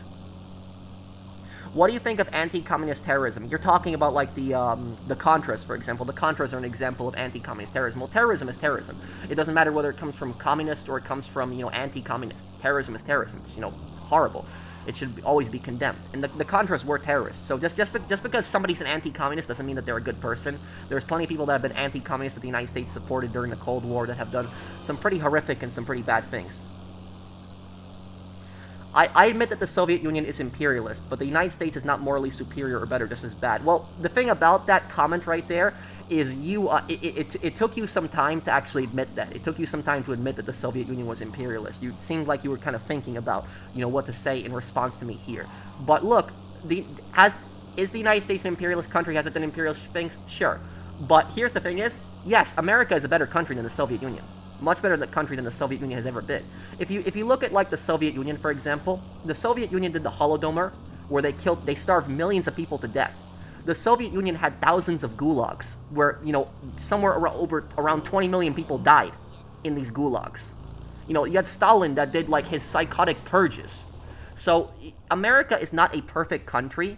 It's not. But, like, if you just compare it to the Soviet Union, like just the horrible things that the Soviets have done, the Soviets have done way worse things than the Americans. Not to say that America hasn't done bad things. Like, America has done bad things. You had slavery. You had the mistreatment of the Native Americans. Definitely. You had stuff like that happen. But if you just look at the Soviet record, just the Soviet Union only existed for what, around 70 years? In that 70-year period, the Soviets managed to do way worse than the Americans did in, 250 years of history. How about the mass starvation event in China? You're talking about Mao's Great Leap Forward. 40 million people died in that. It was just really disgusting. It's horrible. And the thing about that is that the Soviets ironically tried to warn Mao about that. Like, Khrushchev told Mao, don't do these collectivist reforms. He literally told him, don't do that, because Stalin did that, and it led to millions of people dying in Ukraine, but Mao didn't want to listen, and Mao went along with it anyways, and it ended up killing 40 million people.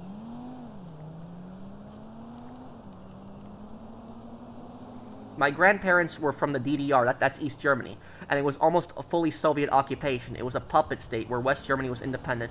West Germany was, I wouldn't say that West Germany was completely independent. It was like, it was heavily influenced by NATO and the Western powers, but, compared to East Germany, yes, it was much more free. But look, the one thing that I will say about East Germany here is that one thing that West Germany did that was really bad, a lot of people don't know about this, is that West Germany was actually a very corrupt country. It was. Because what happened was the United States took a denazification policy in Germany, and they did it until the mid-1950s. But what ended up happening is when the United States stopped doing the denazification process, West Germany started releasing a lot of these Nazis from prison. So, like, there's a lot of Nazis that were in West German prisons, and the West German government started releasing them. And what they would do is they would say, like, there was a Nazi that might be in prison for, like, war crimes, and would be, like, in prison for, like, another, like, 30 or 40 years. And the West German government would be like, oh, he's going to die in the next 5 years. He's sick, he's old. And they would release him from prison, and then that person would end up living for another 20 to 30 years. A lot of Nazis ended up getting away with their crimes in West Germany. So that's one of the, worst things that West Germany did do. In East Germany, they were much more strict with this. They did punish a lot of, like, former Nazis, but West Germany was still a better country to live in, than East Germany. East Germany, you had, like, absolute terror. It was like terror. You know, the Berlin Wall. You had the Stasi, and you know, East Germany was such a scary country that in East Germany it was the most surveilled country in the world. It was where 20% of the entire population of East Germany were government informants. Just think about how crazy that is. 20% of people in East Germany were government informants. And if you want to know how bad East Germany was, the best way to describe East Germany is the North Korea of Europe. Just think of it as the North Korea of Europe. That is how bad East Germany was. East Germany was even worse than the Soviet Union. Even worse than that. My dad traveled to both East Germany and the Soviet Union, and he can tell you that the East Germany was way worse than the Soviet Union. So it was a very, very authoritarian state. It was a very brutal state.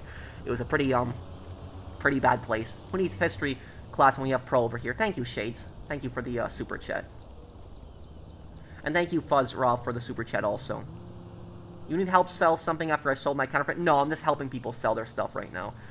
We're good here.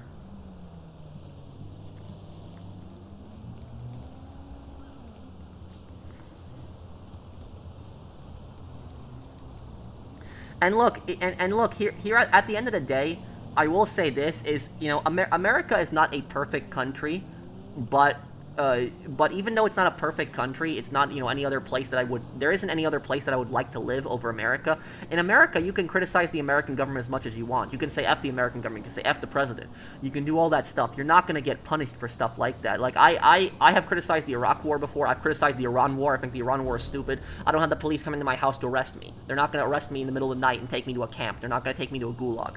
So, like, that is, that's what I'll say about America. It's not a perfect country. Yes, America does bad things. There's no doubt about it. It's not a perfect country. There are evil people in the American government. There's no doubt about that. But, like, if you compare it to a country like the Soviet Union, America is a much freer place and a much better place to live than the Soviet Union ever would have been.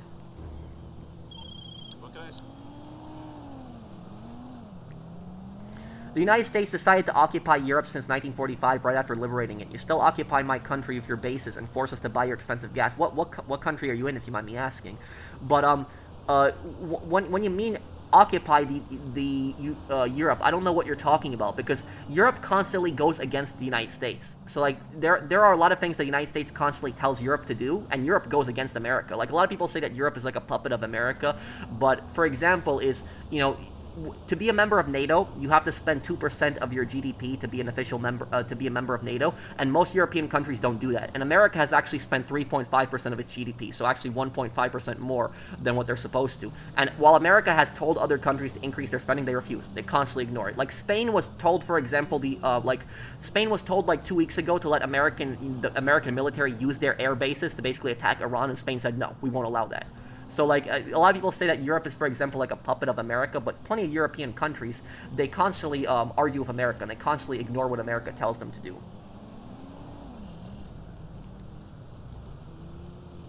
Your American bases are all over our territory. We're not even allowed to enter it as an Italian citizen. Look, I can't speak on those bases. I don't know about that. The only thing I can tell you about that, dude, is that I personally don't support that stuff. I'm a non-interventionist. I don't support getting involved in other countries' affairs. I don't support having bases in other countries. So I'm not for that. So, like, you know, you can so, like, if you think I'm gonna sit here and I'm gonna defend every single thing that America does, I'm not for that. Like, I know that Okinawa in Japan, for example, they did a referendum like a couple years ago where the people on the island did a referendum saying that they don't want an American military base, and the Japanese government still agreed to build the military base, even if the people said no. So I agree. Stuff like that is wrong. I will agree with like that. But, like, when you say that Americans are forcing you to buy their gas, I've never heard of something like that. I'm not saying it doesn't happen, but this is the first time that I've heard about something like that.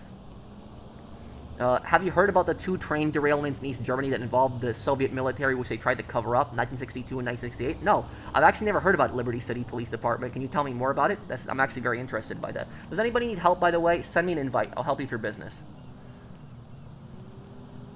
And I will also say this, I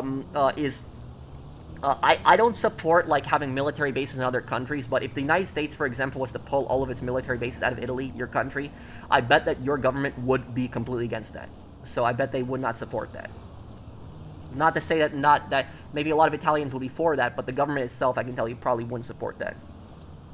Remember Nord Stream, what happened to that? Oh, the CIA blew that up. There's no doubt about that. It was the CIA who blew up that oil pipeline. It was obvious the CIA did it. Do you think Dmitry will be disgusted by Eddie Eddie Lowe? Possibly, but I don't think Dimitri would care at the same time. And yes, the CIA blowing up Nord Stream was stupid. It was an environmental disaster. It destroyed the water, it destroyed the environment, it disrupted global oil trade. It was a disaster.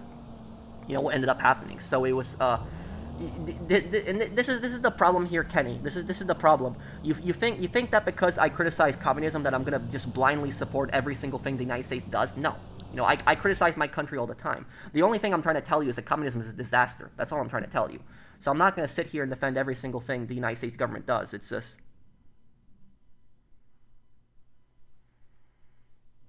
Pro, we need a cooking with the professional series. Oh, thank you, Joker. I'm actually a terrible cook.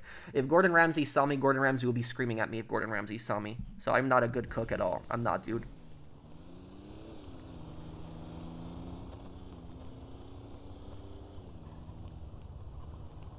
Is this PS5? Yes, this is PS5.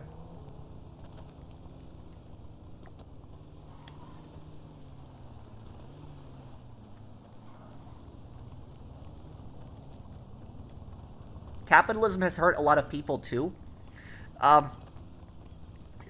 What I'll say about capitalism is it's not a perfect system. There are issues with capitalism. Like if you don't have some regulation on capitalism, you're gonna have things like kids working in factories. But capitalism has evolved as a system and has actually, gotten better and improved people's living standards where communism hasn't. Communism has just been a disaster every single time. Like Karl Marx himself, he didn't think that capitalism would change. He never believed that it would change, that it would never improve, but it has improved over time.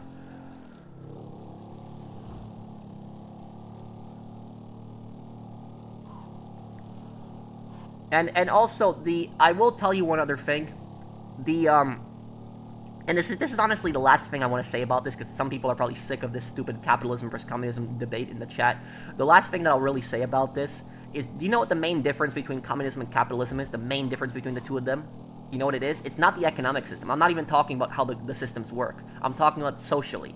The difference between the two of them is that capitalism is just an economic ideology. It's not a political ideology. Where communism is both an economic and a political ideology. It's the two of them. That's the difference between the two of them. Like, capitalism is not necessarily going to tell you how to live your life or, what kind of government you should have or that type of stuff. A capitalist country could be a democracy. It could be a dictatorship. Where a communist country is always going to be a dictatorship. There's never been a communist country on this planet that has not been a dictatorship. Every single one is always going to be a dictatorship no matter what. So communism is a complete ideology. It's a complete view. Like you could have people that are capitalists that think we should have more regulation. You could have people that are capitalists that think we should have less regulation. So capitalism has a whole wide array of views, but communism is more of a political ideology as well. And I will say that people, if you criticize communism, you're gonna get arrested in pretty much every single communist country where it's happened. Some countries you'll be killed, some countries you'll get a ticket, some countries you'll be arrested. It really depends on the country that you're in. Capitalism tells me to get exploited by whoever gets the ability to do so. I don't agree with that. When I was working in retail, I was working in retail. I thought that I was going to be a failure. I thought that I wasn't going to succeed. But I ended up, finding something that I was good at, YouTube. I grew with this, and I ended up becoming successful. And I think that there are things that people are really good at, every single person. And I think that, everybody, if they look inside themselves, I think that they can find something that they are truly good at. I do believe that, and something that they can succeed. Like everybody that's watching this chat, this stream right now, I guarantee everybody watching this, there's something that you're way better at than I am. So everybody has something that they're absolutely amazing at, and I think that if you really look inside yourself and you develop those skills, I think you can become successful.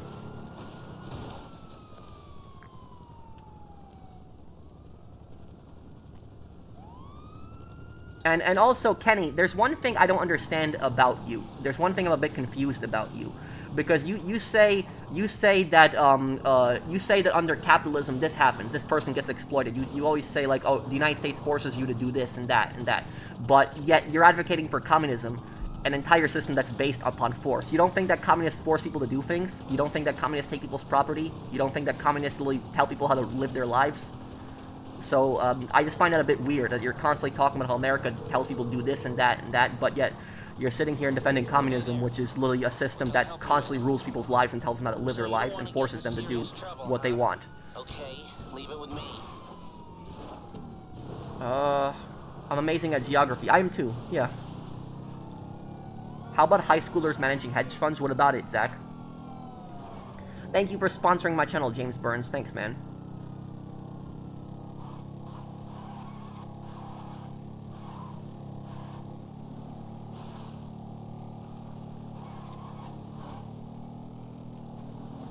Oh yeah, communism definitely exploits people. There's no doubt about that, 100%.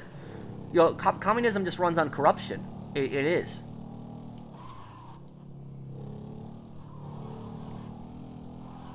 Yes, but you got pretty defensive whenever I would bring up communism, Kenny. That's the thing is.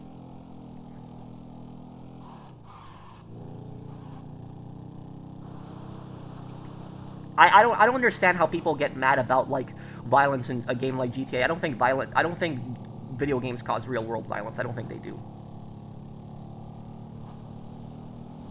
And like I've told you, Kenny, is I don't agree with that. I don't support that stupid war.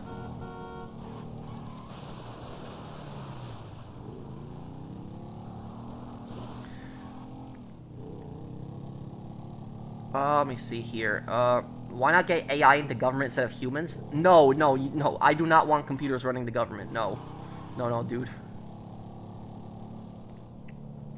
In 1962, a Soviet military train was carrying T-55s. One of the tank's turret came loose, and the turret swung and struck a passenger train. Only 2 to 3 passengers died, while over 90 soldiers died. And let me guess, they covered it up because it was an embarrassment for them. They could admit that they were probably... What caused the disaster? Was it recklessness? Was it negligence? What caused it exactly?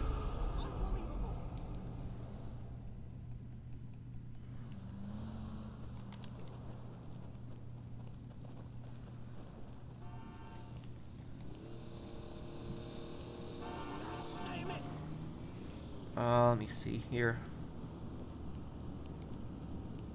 Capitalism could be good in America and is corrupted. Your corporations have bought out massive chunks of housing land, causing massive homelessness, and it's part of inflation too. Look, I will tell you something about this. Is you have a point. You do. That's actually one of your strongest arguments. I will concede that. That yes, large corporations have bought out a ton of land in America and have made it very difficult for home buyers to get land. But the thing I'll say about that is, I wouldn't blame that on capitalism. I would blame that on government incompetence, and you could also probably blame it on corruption as well, too. Is that the government is not doing their job to stop stuff like that happening. Remember what I said earlier? That capitalism is the best system out there, but without regulation, it can also be really bad. And sometimes you do need some regulation. Now, even though I'm a pretty free market guy, I have experience with this. I work in real estate. I own 2 rental properties. I rent out to people. And I will tell you something. From my personal experience, I've seen this happen. I've seen this happen in real life where these large corporations will come in and they will buy tons of land. They will. They will buy tons of land and they will basically lock the average home buyer out. And average home buyers cannot buy a house in that area. A lot of corporations do this. I've seen it happen. I remember that when I was trying to buy my second rental property like a couple years ago, I went on Zillow and I found this really nice house I liked, and it was only on for a day. I texted my real estate agent. I'm like, hey, can we go check out the house? And he's like, we can't. I'm like, why? And he's like, a real estate company bought the house. I'm like, what? Already? The house was only up for a day. And then like there was another house that I liked up for a day. I texted my agent. He's like, oh, the house is already bought. A real estate company bought it. And then there was this one house that I saw.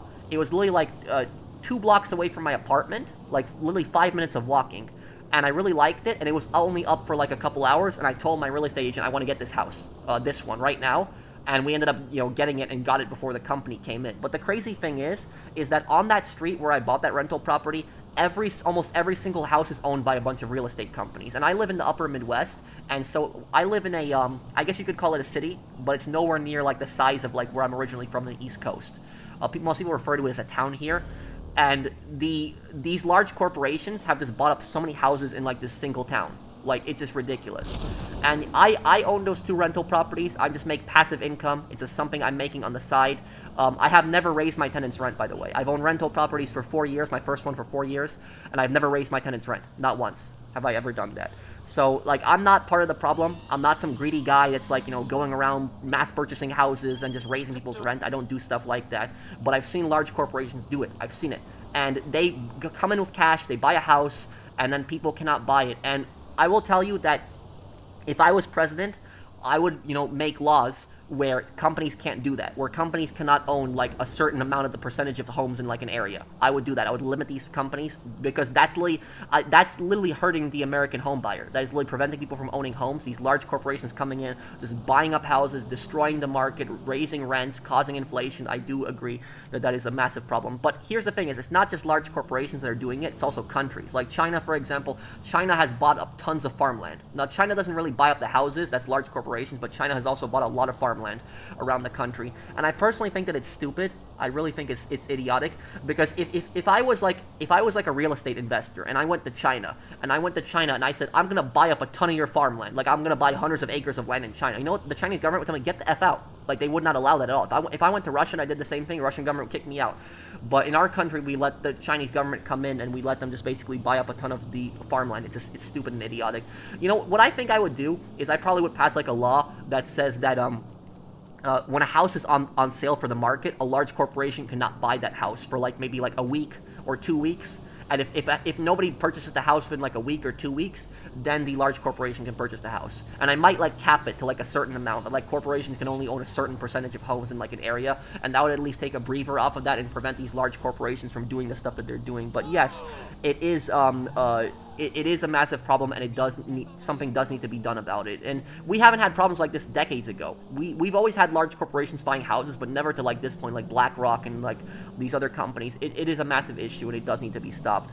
You've been talking about this for over an hour. I'm sorry. If people want me to stop talking about it, I will. I was just answering a question.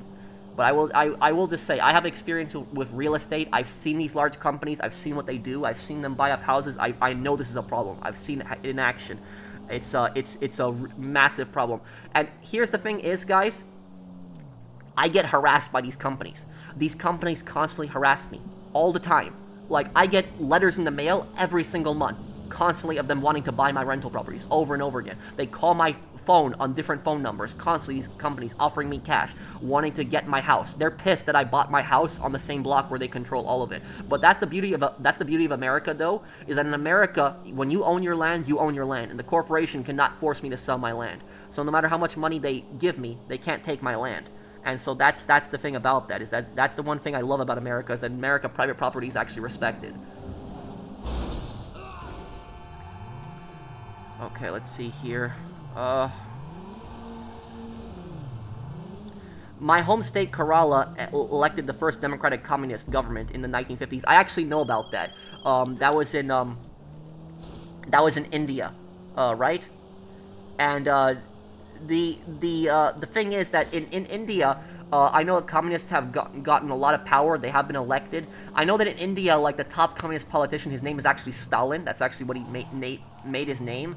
And the communist part of India is like the most least developed part of India. It's like the part of India that has literally like the worst economy, the worst inflation. It just, yeah. I decided to start watching Mr. Spherical to try to avoid the GTA 6 stuff. Do you even learn history from Country Balls? Yeah, the Country Balls history, it's somewhat good. Sometimes it's a little bit more they could have explained to it, but yes, it is good too. These large corporations live in luxury mansions. Yes, Isaiah, they do.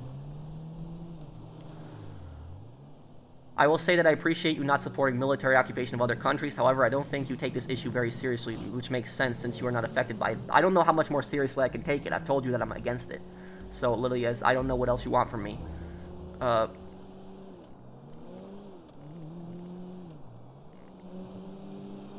I like you, but you're too right-wing. It's not healthy, man. Being too far left or too far right is not good for your mental health. I would not consider myself a very right-wing person. I don't know where you're getting from that. Just because I'm defending, like, capitalism, I wouldn't say that makes me, like, a very right-wing person. And honestly, I will tell you, I can't stand both the far right and the far left. I can't stand both of them. I think there's two sides of the same coin. I don't like either of them. And I can tell, though, and I don't mean to send any offense to you, I can tell that you haven't been watching my Ace Combat playthrough, like the Ace Combat Zero that I'm playing right now. Because Ace Combat Zero, it's an anti-war game. And one of the biggest messages in the game is that the game is dealing with political extremism. Like, at the very start of the game, you're fighting the Balkans, and the Balkans are basically far-right extremists. They're basically fascists who have, like, invaded several countries and are trying to take over other countries. At the very end of the game, you were actually fighting a far-left faction. Like, a far-left faction of, like, a bunch of soldiers that are really angry at their governments and blame these governments for starting these wars. And what they want to do is they want to, like, cause a nuclear apocalypse in order to abolish borders. Like, they think borders are evil. So, at the start of the game, you're fighting far-right extremists. At the end of the game, you're fighting far-left extremists. What the developers of Ace Combat are trying to say is they're trying to say that extremism sucks. That's basically what they're saying. They're saying that the far left and the far right are the exact same thing, that both of them are destructive. That's what the developers of Ace Combat were trying to say with Ace Combat Zero's storyline. That it's really two sides of the same coin. But I talked a lot about that in my Ace Combat playthrough. So I suggest you check that out. I talk a lot about that extremism. But that is that's that. I wouldn't. So I'm not a very right-wing person. I would not say that. So no. That's not true. Like there's like I am not a religious person. For example, I'm completely against religion being in government. I don't support religion in government. I support gay marriage. So I don't think that this makes me like a completely like right-wing person. I'm not a left-wing person definitely, but I wouldn't say that I'm like some crazy right-wing person. No, I'm more of a libertarian. That's what I don't like government intervention in the economy. I support smaller government, lower taxes, gun rights. That's my view on it. So that's my views are just all over the place. I don't have like a core central view, but that's Are you allowed to criticize Israel in the United States? Yeah, you are. But the thing I will say about that is that in the United States, there are like 20 or so states that have these ridiculous laws where if you criticize the government of Israel and the state government finds out about that, they're not going to arrest you or give you a ticket or anything like that. But what they're going to do is they're not going to do business with you. So like if you own like a construction company, for example, right, and you like live in one of those 20 states that has those Israel speech laws. If you criticize the government of Israel, that state government will not do business with you. So if you have like a construction project doing business with the state, they'll cut all contact with you. So like that is like a law that exists. It's like 20 or so states that have that law. It's a stupid law. I think it violates the First Amendment. I think it's stupid. The government shouldn't really care what somebody's viewpoint is. So I will agree it is a stupid law, and it should not exist. It's a dumb thing.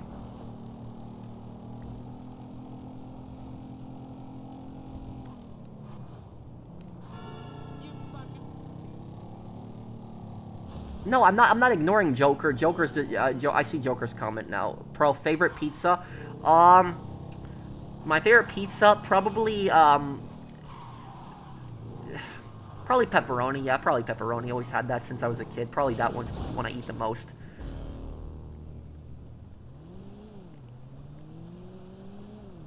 What do you mean, Zach? A gray area in that?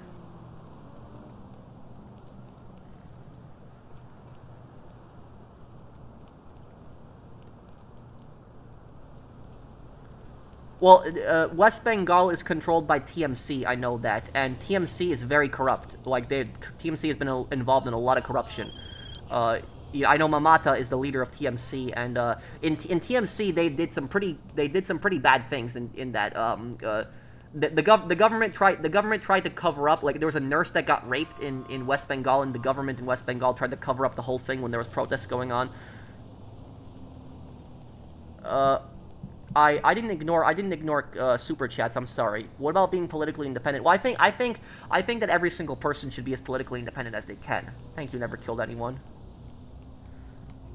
Did I miss your comment? Did I miss anybody else's super chat? I'm sorry if I did. When I start talking, I talk too much, so I apologize for that. So I'm sorry about that. Do you consider yourself a polymath? You seem to know a lot. What's a polymath? It's the first time I'm hearing that word. You should be nominated as president. Thank you. But honestly speaking, I don't think I would ever last as president. If I was president, the CIA would probably, like, assassinate me. That's probably what happened to me.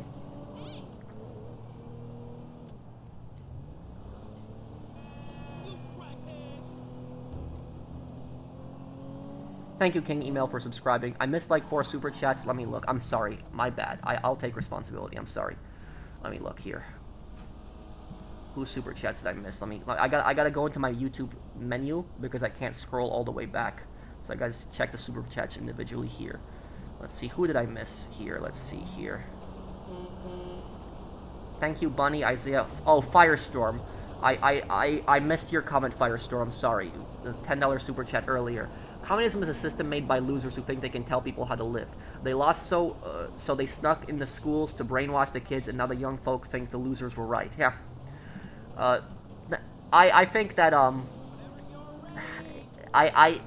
communism is a disastrous system, and I think that schools should do a better job of educating kids on the suffering that has gone on in communist countries.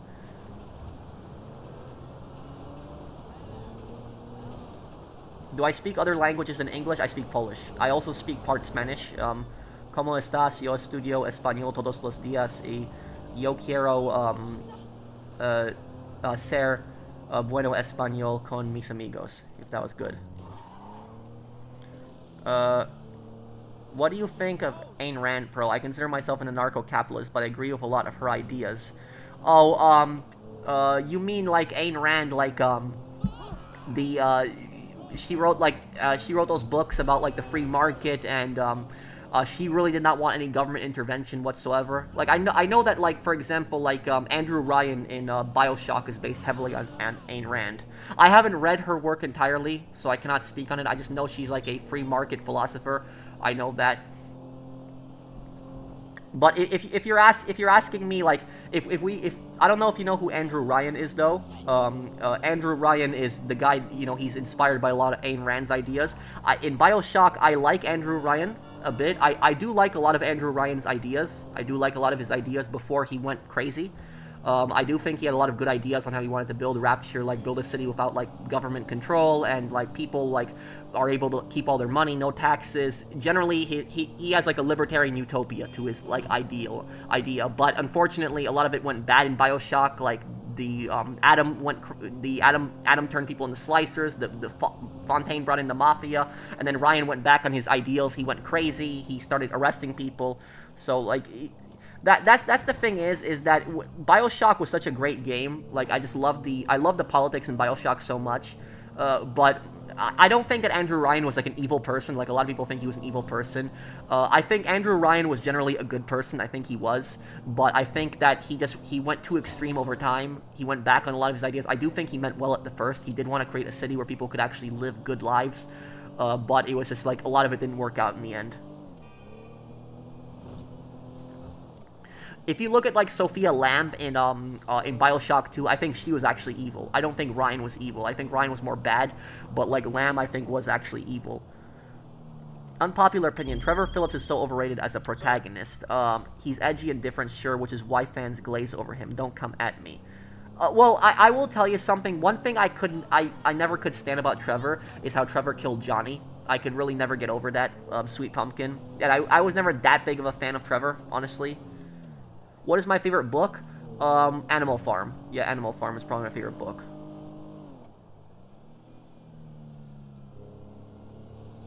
Do you know that Stalin supported the creation of Israel? Yes, that is true. A lot of people don't know about that. The Soviet Union was very supported the creation of Israel when it was one of the biggest supporters when Israel was first created as a country. However, the Soviet Union later regretted that, and what they did was they supported a lot of Arab countries and a lot of wars that they had against Israel. So it's partially true. You can abolish the CIA if you're president, I think. Nah. If you were the president, technically you could abolish the CIA, but there would be so many people that would go against you, it would be almost impossible. Like, there would be so many people that would try to sabotage you. There would be people in Congress, people in the military-industrial complex. A lot of people would not want the CIA closed down. A lot of people wouldn't.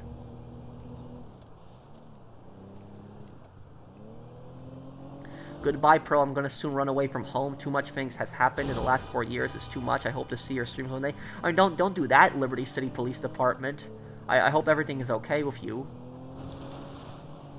I don't know if communism brought it, but what about work unions? That's a good thing, right?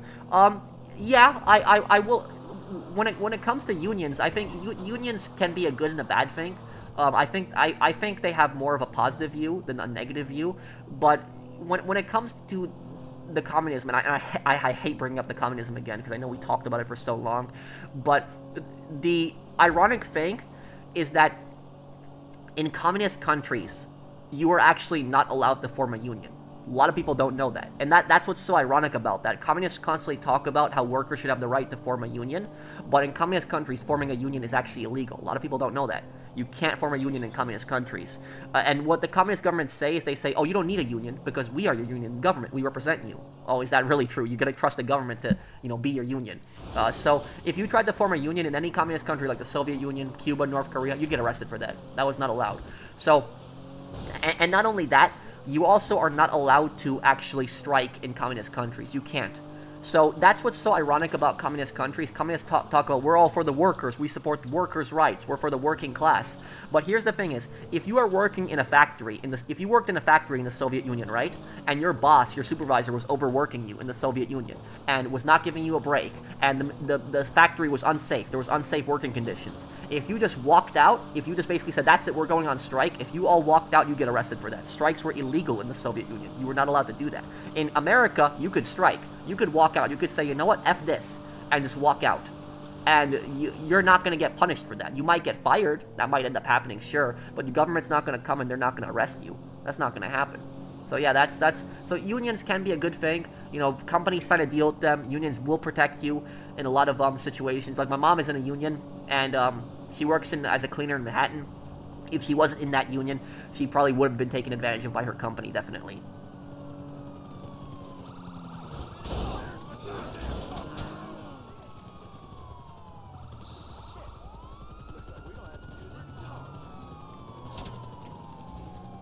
And Tommy Vercetti can do no wrong. Yeah, I know Tommy is your favorite character. No, Liberty City, don't talk like that, dude. I hope everything's okay. Have I played Project Wingman? No, but I know the game. I know it was inspired by Ace Combat. I mean, getting fired is like losing your entire livelihood. Maybe, but you don't lose your freedom. That's the thing is, we're in a communist country, you'll lose both your job and your freedom.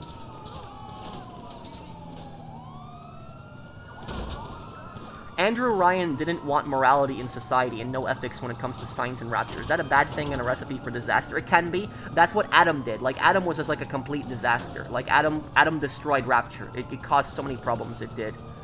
But here's the thing is, Andrew Ryan didn't support just like, killing people. Like, you were not able to harm people, like in Rapture under Andrew Ryan. So you couldn't do stuff like that.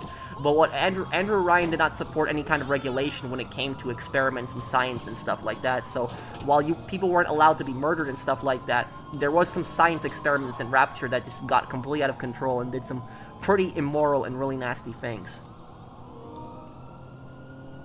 But yeah, that's what I'll say is Andrew Ryan is probably one of my favorite all-time villains. Probably one of my favorite villains in video games. I did like him a lot, so I thought he was a very interesting guy.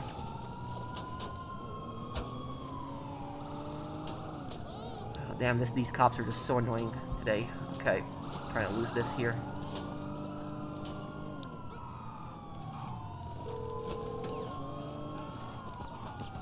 Why, hello, how you doing? Oh, there we go, finally, okay. No problem. I'll get him off your back. I don't know why I had 5 stars out of all of it. Just such a... Lincoln's father, I think, was Italian in Mafia 3.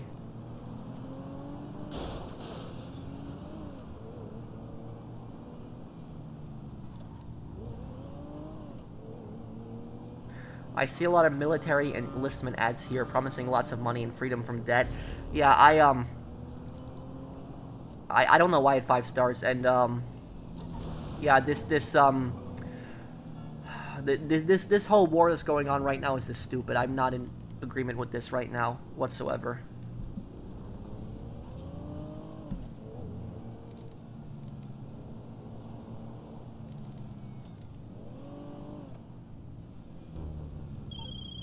No, I haven't, Mason. Mother was Dominican and father was Italian. Okay, visionary.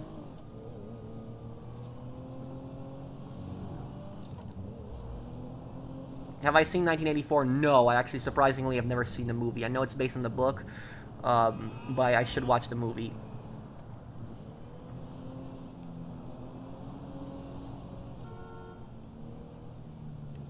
Is there any reason Rockstar killed Johnny? Because they were trying to introduce Trevor, and that's how they did it.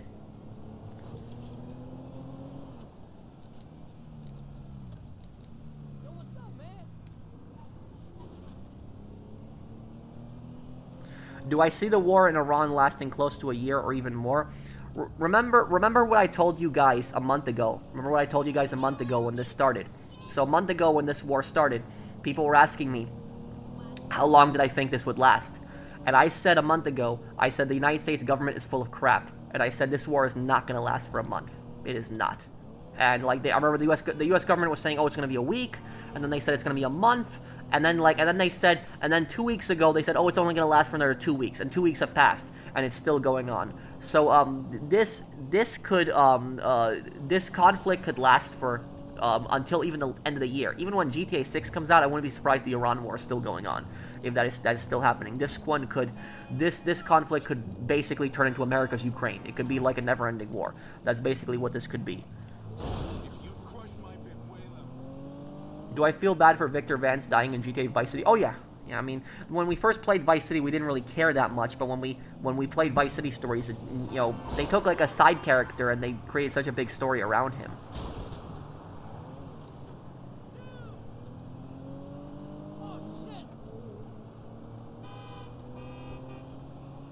You speak Polish, right? Can you say something? I've actually never heard the language being spoken.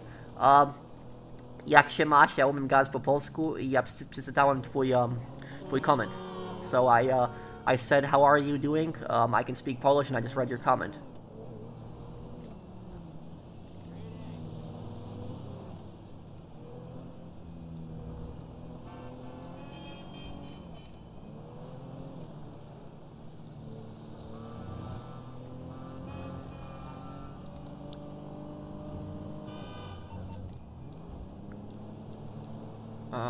Okay.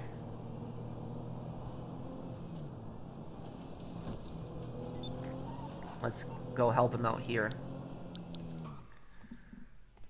What's going on, Trix? Jak się masz? Ja przeczytałem twój comment. Good based. Yeah, how are you? I read your comment. That's what that says. Can I speak Spanish for a bit? Let me think about what to say. Yo aprendo español. Mi español es muy malo.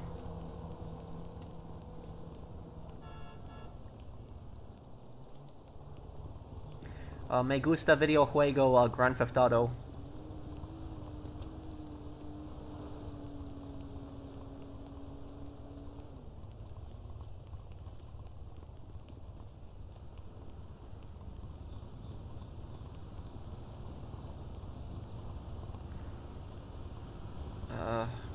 You need business to sell? No, I don't need to sell anything. Thank you, never killed anyone. Your Spanish is bad, but it's okay. Yeah. Can I conduct an investigation on my own? I mean, not really. I mean, I'm not a cop. I understand a lot of stuff that goes on with investigations, sure, but...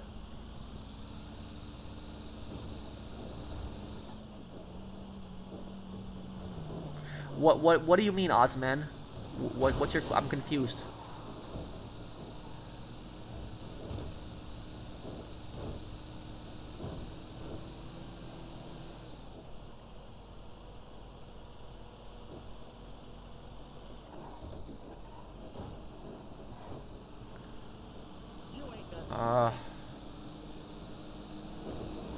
Do I think anything is going to happen on the 14th? They're probably going to release... The hackers are going to release some files. Rockstar is not going to give in to that. Stalin tried to kill John Wayne? What? Like a private detective? Well, private detectives conduct investigations differently. Like, private detectives aren't really usually involved in a lot of the big crimes like the police. Like, do you know what the most common... You know what the most common thing that private detectives are hired for? Most common thing? They're hired for figuring out if somebody's cheating. That's what private detectives are hired for. Like, they're hired to find out if somebody's cheating. So, like, they will, like, a wife or a husband might contact them and might say, like, hey, is my spouse cheating? I need you to find out. That's basically it. That's what they will do. They also are there to investigate fraud. So, a lot of insurance companies will investigate fraud. They will do stuff like that.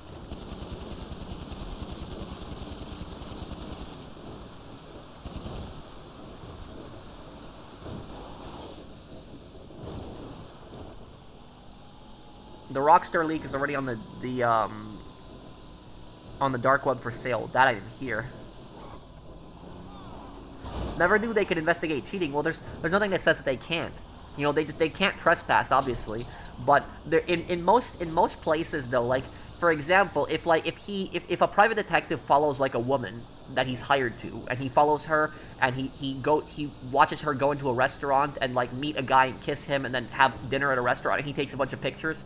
In most places, that's not illegal. In most places, they need to have some kind of private investigator license. So like most states require some kind of license to be a private investigator. But that's usually what they will do. They'll do stuff like that. So you know, there are people that I know are willing to do stuff like that. But like I said, it's a bit creepy. It's a bit weird. Like, you know, doing stuff like that. Like, I don't think I could picture myself doing something like that, like following somebody and seeing if they're cheating. I can't do something like that. It would creep me out too much. So no, I don't think I could do something like that.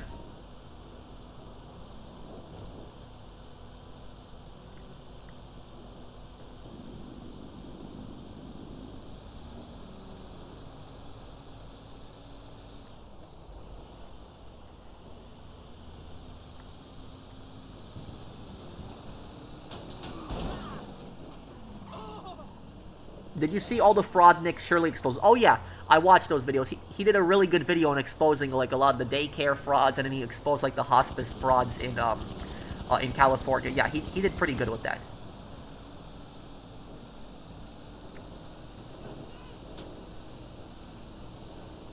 Well, it really depends on the state. In some places, private investigators are not allowed to do that. They're not allowed to like follow somebody and stuff like that. But it really depends on the state. It depends on the laws.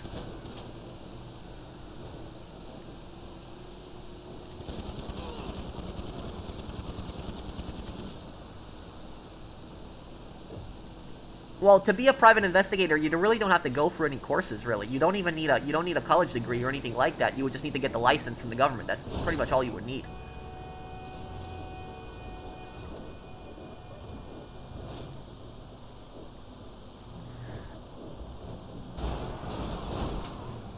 Did you grow up with conservative parents?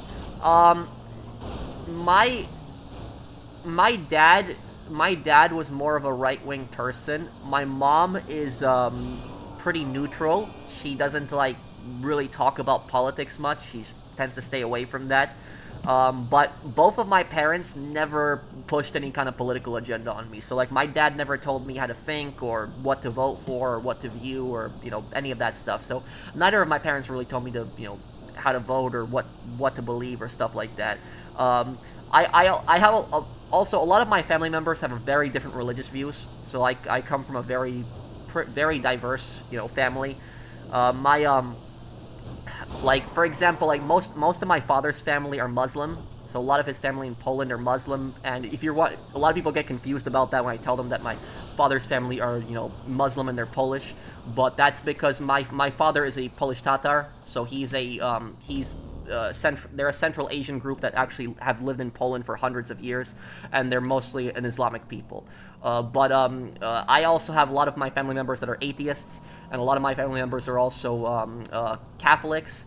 And then my aunt, she was Jewish, but then she's now an atheist. So that's so like there's just so many different religions that are in my family. It was just. What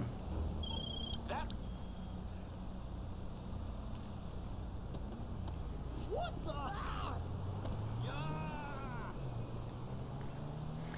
hell? Let's see here. Johnny never died. If you go back, he still has that reticule that he's down but not out. He's going to come back in GTA 6 with heavy brain damage like a Hector character. What? You gotta be joking on that. That's gotta be a troll comment. That's funny though. Thank you, October, for the super chat. That's. That's.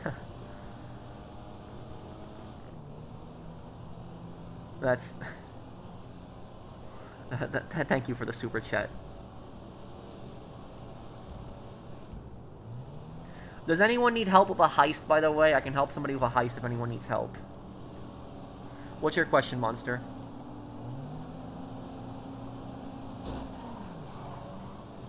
What kind of skills should private investigators have? Well, I don't think that a private investigator necessarily needs to be a cop, or former cop, though a lot of them are. But, you know, they should have some training. And, you know, I don't know the expert on it, so I don't know exactly what it should be, but there should be some training involved in it. Have I been to Hawaii? No. I missed your super chat earlier. Oh, I'm sorry, Jolly. Let me look. Which GTA protagonist would most likely be cops? Like, a cop? The only one that I could have pictured being a cop would be Victor Vance. Victor Vance I could have pictured being a cop. But, you know, if he didn't fall into a life of crime. But everyone else, no. I'm on PS5.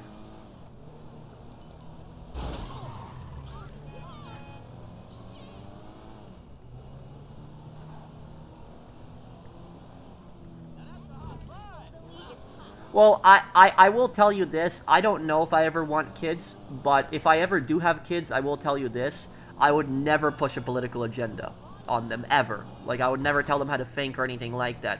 The only time I would get involved, the only time I would consider getting involved in my kids' politics if I had kids, is if they had some form of extremism. Like, if my kids turned out to be, like, communists or supporting some neo-Nazi garbage, I would not tolerate that at all. So if it was some, like, far left or far right extremism, I would not tolerate that at all. But if it was, but regardless of what their, if it was just some regular left or right wing views, I really wouldn't care, or even center views. But if it was some, far right or far left garbage, then I would get, pretty pissed. You kind of resemble a Tatar. Well, maybe. The thing is, when I tell people most of the time that I'm a Tatar, they tell me that I don't look like a Tatar. People tell me that I look white, but I'm technically am a Tatar, so that is it. I'm technically part Central Asian, so that was it. But I guess I have more of my mom's features because my mom is Slavic, my father is a Tatar, so I guess I look a bit more like my mom.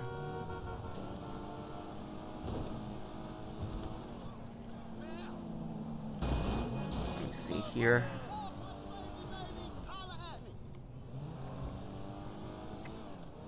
No, I'm serious. It's been a huge running theory and a real thing in the game after the cutscene go back. I know what you're talking about, that you can shoot Johnny's body, and then after you shoot his body, it has, like, that little, white screen puffy effect where he's dead after that. I know what you're talking about, but that I don't think that's really anything. I think that's just... I don't think it really means anything, though, October. I think it was just Rockstar just messed up with that mission.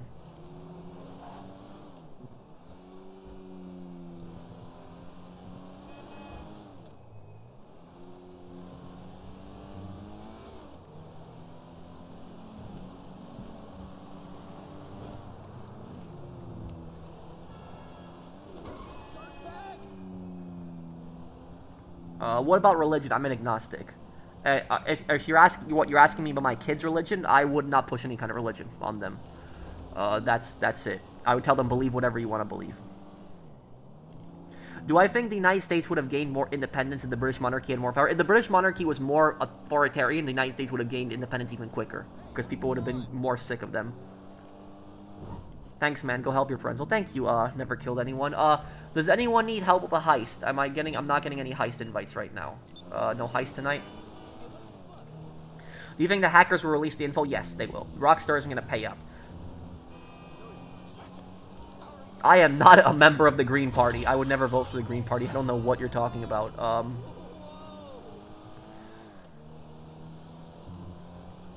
Have I watched Chris Hansen's shows? Yeah, I used to watch his shows when I was a kid, and I did watch I also watched his videos where he exposed scammers. So there was like several, TV shows where he also went after scammers. Those are also pretty good.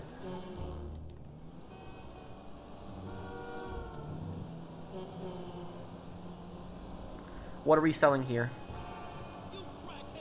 Pro, in World War II, how did the Japanese view Tatar people? I don't think the Japanese really came in contact with any Tatars. No, I don't think they did. The Tatars are mostly a Central Asian people, so no, just because they're Asian doesn't mean that they're going to be in the Far East. Like, Tatars are like, in most of them are in Russia. There's the Republic of Tatarstan, which is part of Russia. But the Tatars also used to live in Crimea. Like, Crimea was their ancestral homeland. That's where the Tatars had lived in Crimea for 200 years before the Russians and the Ukrainians came there. And so that's the crazy thing is both the Russians and the Ukrainians make claims to Crimea. They're like, the Russians are like, oh, it's our historical ancestral homeland, and the Ukrainians are like, it's our historical ancestral homeland. But in reality, it's actually really the ancestral homeland of the Tatars. They had lived there for hundreds of years before the Ukrainians and the Russians. The reason that they're a minority right now is because in 1944, Stalin went and took the NKVD, his secret police, and they forcibly deported the entire Tatar population from Crimea, removed all of them, and sent them to gulags and sent them to the far eastern parts of Russia. And then what he did was he just gave all the Tatar houses to Russians and just settled them all on the land. And then in the 60s, Khrushchev gave the land to the Ukrainian SSR, which then it became part of Ukraine later on after the Cold War ended. So a lot of people don't know that, is that they don't know that there was actually an original inhabitant before the Ukrainians or the Russians were there. Pro, if you had to choose, do you prefer the Mi-24 Hind or the AH-64 Apache? Like the Mi-24 preferably, but I know some prefer on the second. What, you mean in real life, or do you mean in GTA? Well, I like it I like the Hind in GTA. The Hind in GTA is probably my favorite helicopter because I just like the explosive cannon on it, and I like how it can transport 2 extra people. But the thing is, the Hind can't really be compared to the Apache because the Apache is like an attack helicopter, where the Hind is both like, it's an assault helicopter where it's specifically used to transport soldiers. It can transport a lot of troops, but it can also attack. So if the Hind went up against the Apache, it would have no chance. The Apache would take it down. But I do like the Hind because the Hind is an amazing helicopter. It is both, it can be used for combat and it can transport a lot of soldiers too. That's why it's such a great helicopter. No, Soviet Union was one of the largest producers of oil in the world.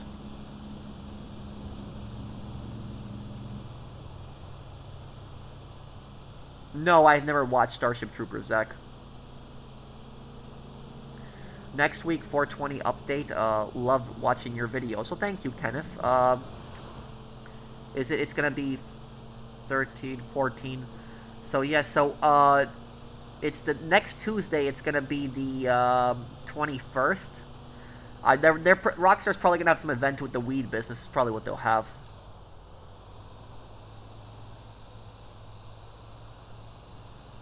Have I ever heard of North Sentinel Island? Yes. That's in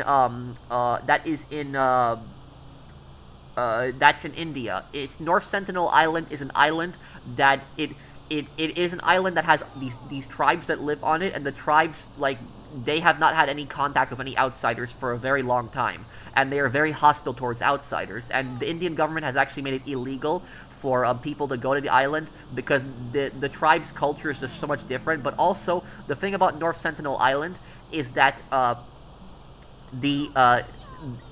because they haven't had contact with other outsiders, if somebody like came in like with the flu and brought the flu to that island, it could like kill all of them because they haven't experienced any of those diseases ever. So that's also why the Indian government has basically like locked that island down. But I will say about North Sentinel Island, a lot of idiots go there. Like a lot of idiots try to go there for like YouTube videos. So like there's a lot of YouTubers, and I also want to apologize to Indians for this, that like a lot of Americans are stupid people that have like gone to North Sentinel Island against that, and they've done stupid things there. So it's a dumb thing that American tourists have done, but not all Americans are like that. It's just a bunch of idiots that have done stuff like that. But there was this one guy who went to North Sentinel Island. He was like a priest, and he wanted to like convert the natives to like Christianity, and they ended up murdering him. They killed him.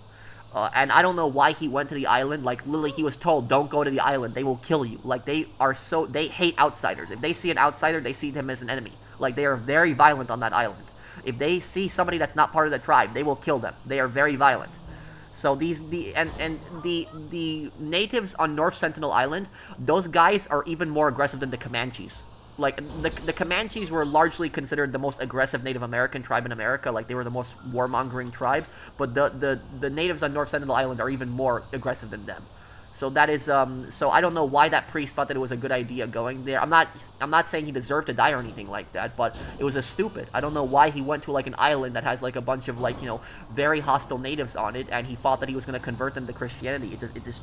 It was a disaster waiting to happen. It was a stupid.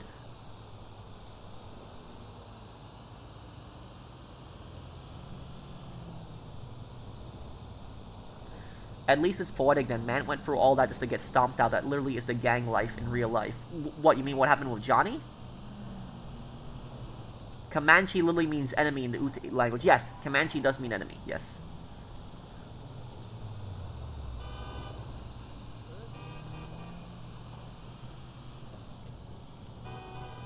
Hey, professional, try not to cry when someone uses legitimate strats in PvP and you're too low skilled to defend against them.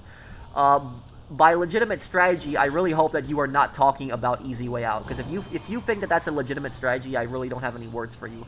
Like if I see somebody blowing themselves up, every single time I see somebody blowing themselves up, I count that as a kill. Every single time. I mean, would you guys not count that as a kill if you're fighting somebody in PvP and GTA and they start easy way outing, like blowing themselves up? Because literally you have really accomplished what you're setting out to do. So like if I'm fighting somebody and they keep blowing themselves up, you've already done what I was trying to do anyways. I was trying to kill you. And if you just blow yourself up in the game constantly, you've really accomplished what I was setting out to do. So I count that as a kill every single time I see them blow themselves up. That's it. That's just honest. It's honestly one of the stupidest things I've seen people do in GTA, just blowing themselves up. It's so stupid. No, I haven't, Vanny.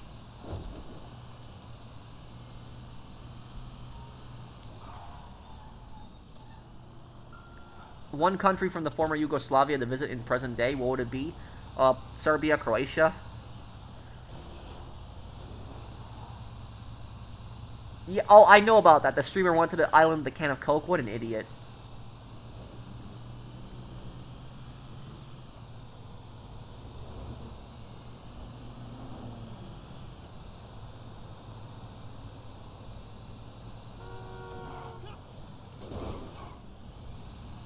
Are the Tatars Chechens? No. No, the Chechens are a different ethnic group. They are. The Tatars are a Turkic people, which I don't know what ethnic group the Chechens are. I don't think the Chechens are a Turkic people. Correct me if I'm wrong on that. But I know that the Chechens are a different ethnic group than the Tatars are.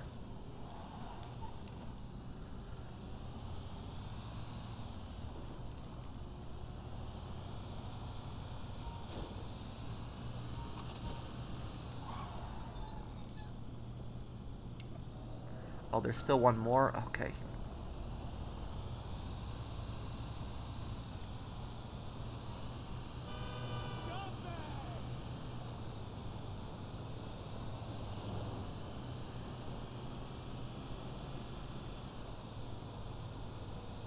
What's your opinion on the dictator of Chechnya? You mean Kadyrov? Kadyrov's a psycho. You know, that guy's a complete psycho. Like, he literally said that he would kill people on the streets for going against him. Like, he said if somebody talks crap about me on social media, I'll kill him. Like, literally, that's what the leader of Chechnya said. Like, that guy is a complete psycho.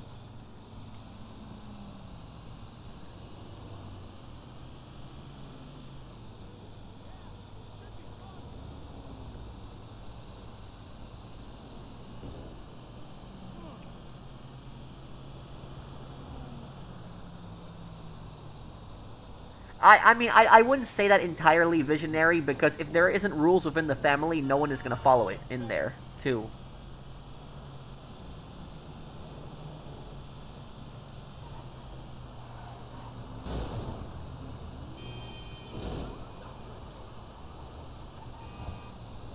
Professional's a smart man, thank you. Yes I have, Jolly.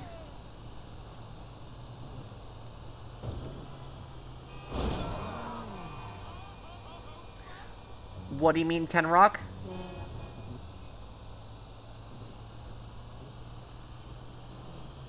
Well, about Mount Pike 2, I always say it wrong.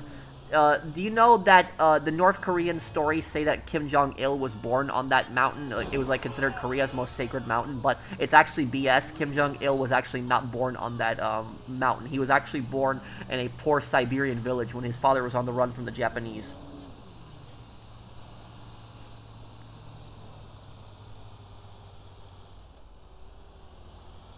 Oh, I'll definitely do a playthrough of Ace Combat 8. What country is Fevs based on?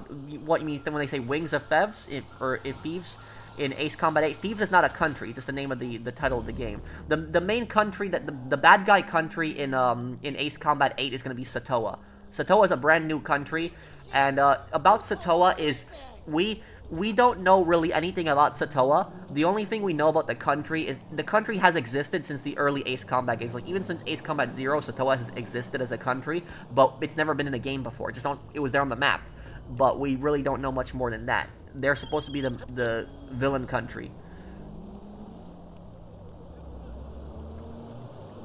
I couldn't wish for anything else. Would I ever visit Thailand? Yeah.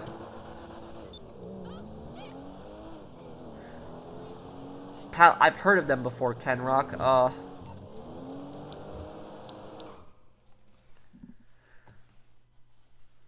Well, I know that government's been in power for 16 years, Jolly.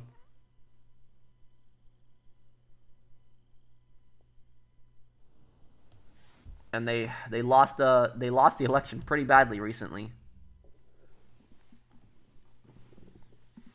But a lot of people I know were really mad in that country. Oh hey Ninja, how you doing, dude? Have I ever considered multi-streaming? What's that? They're taught that Kim Jong-il just spawned on that mountain. Not only that, they're taught that when Kim Jong... And guys, you're not going to believe me. So, like, there's this mountain in Korea called Mount Paektu, which is a sacred mountain in Korea.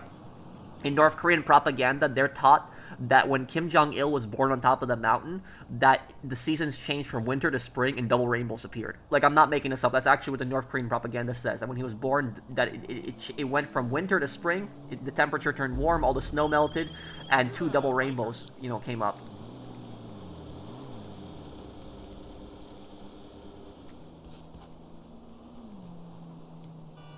Literally, if you EVO in any other PvP game, people laugh. So why is it different in GTA? Yeah. Blending human bodies with technology? What, you mean like a cyborg, Liskiff? Do North Koreans know the story is BS? I'm sure some do. But there are probably others that are brainwashed.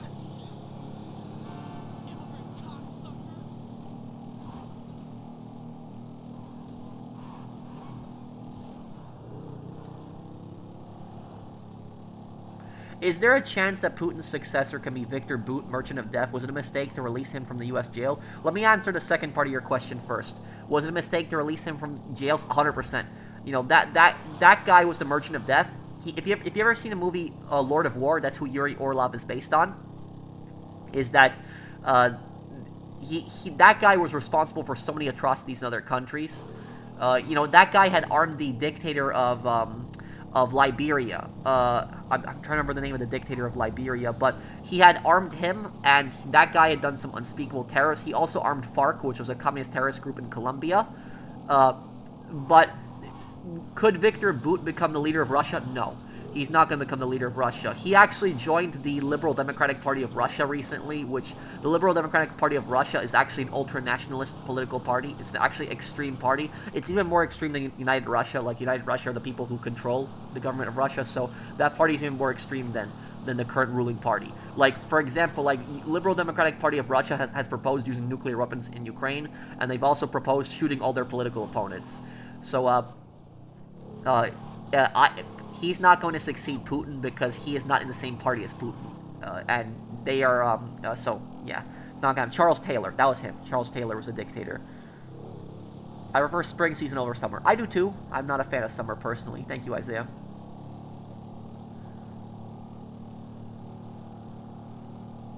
Yeah, and I still can't believe that happened. The U.S. government traded the most dangerous arms dealer in the world. A guy who had armed so many dictators, terrorist organizations, responsible for thousands of deaths. And this was not just a guy selling AK-47s. He was selling attack helicopters, surface-to-air missile launchers. When they arrested Victor Bout, the people that when he got arrested, they were pretending to be FARC agents. So, like, the DEA were pretending to be FARC members. FARC is a communist terrorist group in Colombia, and they tried to purchase surface-to-air missile launchers from him. And they told him, we want to shoot down American planes, and then they put in an order for sniper rifles, and one of the guys said that we want to blow off the heads of Americans. And Victor Bout's reaction to that was say good, you're going to use them to kill Americans, the Americans are after me too. That's what he said. So he was going to sell those weapons to them. So this guy was responsible for thousands of deaths, arming different terrorist groups, dictators, and meanwhile, the United States government traded him. They released him from prison for a girl caught in Russia with weed. I'm not making it up. Like, a basketball player that was arrested in Russia possessing marijuana, like, they traded her for him. Like, that is something that, like, you see on, like, an Onion video. It like, honestly sounds like an Onion video, because it's how stupid, it's such a dumb thing. It's just so stupid. I still can't believe that's real. Like, I just cannot fathom that that's real, because it's how stupid that situation is.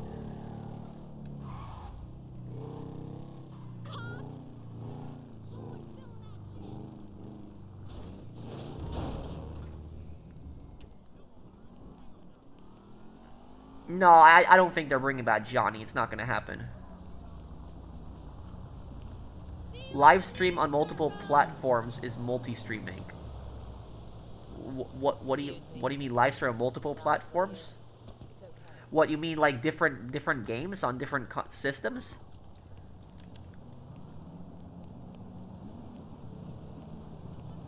Someone needs to AI to edit the Lord of War ending where Nicolas Cage is released for the basketball girl.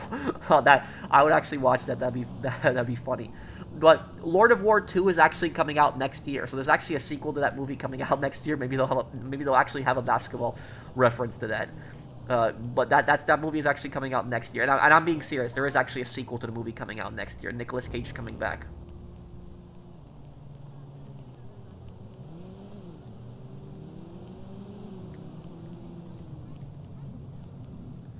Pro, speaking of North Korea, you should check out their AK-74 copy, Type 88, that have a huge helical magazine that looked like PP-19.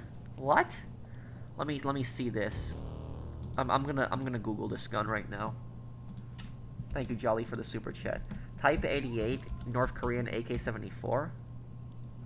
Let me see, what the hell is? Oh, this thing.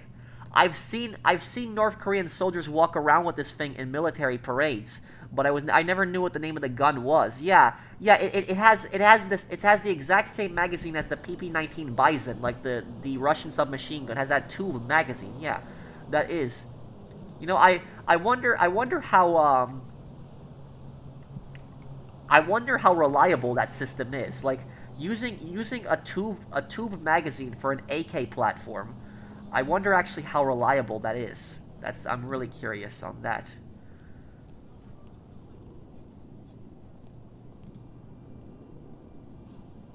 That is, yeah. Well, Paul was a complete psycho, yeah. Why do North Koreans think they're nuclear gods? I mean, do they say they are Poseidons? I mean, North Korea is religious or atheist or well, North Korea, it has no state religion. It officially declares itself as an atheist country, but it's the way they talk about their leaders like a god. Streaming on YouTube and Twitch at the same time. Oh no, I probably wouldn't. It would be too much for me to do at the same time too. So probably not. I'd probably just stream on one thing, YouTube. Does the war in Iran scare you? Oh, of course, yeah. Definitely. I'm pretty scared about that too, yeah.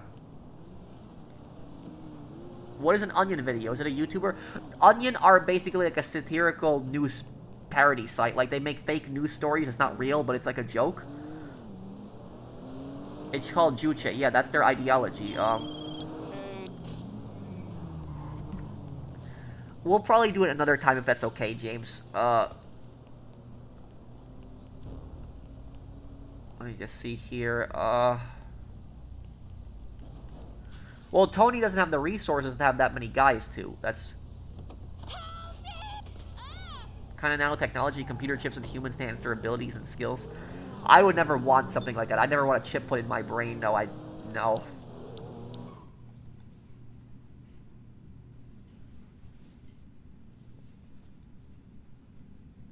Do you think hey Pro, do you think the villains will be in GTA 6 more corrupt federal agents, billionaires, cops, or maybe cartel bosses? I don't want any of this CIA, FBI stuff like they had the IAA and the FIB stuff. I don't want that stuff in GTA 6.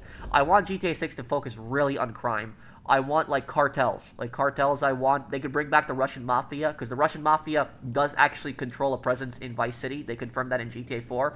So like they could bring back Petrovich's Mafia. They could do that. Federal agents, they could do some corrupt federal agents. They could do something like that. I mean, almost every GTA game has always had a corrupt cop. Almost every single one.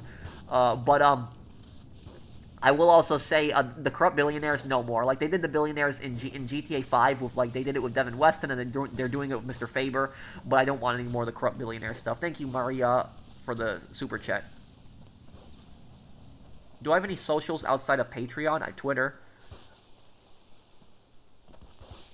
Yes, North Korea did even have their own calendar. That is true. We need this.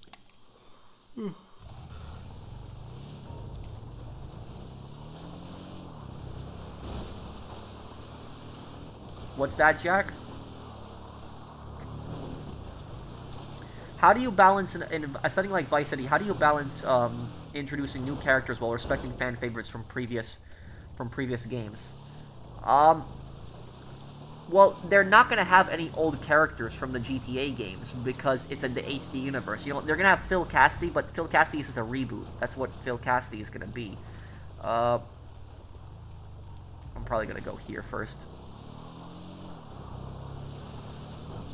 No, I've never heard of the... Or do you mean the Kursk disaster? Is that what you're talking about, Assassin Wolf?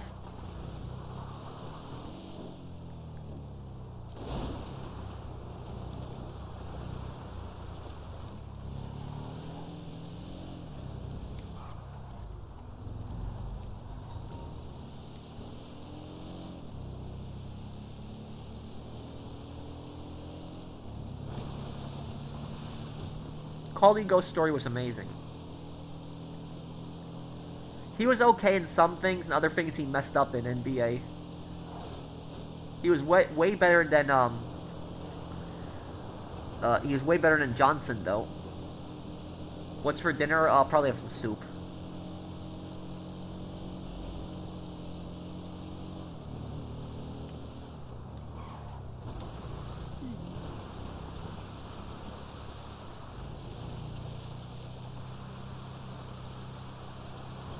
Thank you, Christine. The Russia trade is just as stupid as when Luka Doncic, somebody who nearly gave the city of Dallas an NBA championship, was traded for no reason to the Lakers last year for a bag of chips. Now he actually might get his first MVP. Wait, what? A player traded for a bag of chips? What? Thank you, Blind Eagle. Wait, what? Who is the worst corrupt cop in any game? The worst corrupt cop in any game is the sheriff in Mafia 3. He's even worse than Tenpenny.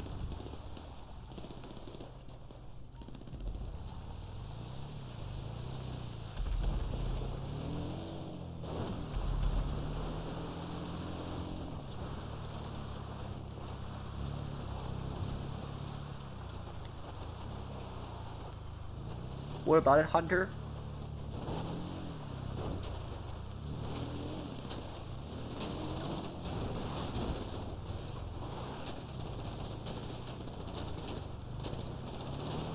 Well, here's the thing about Putin.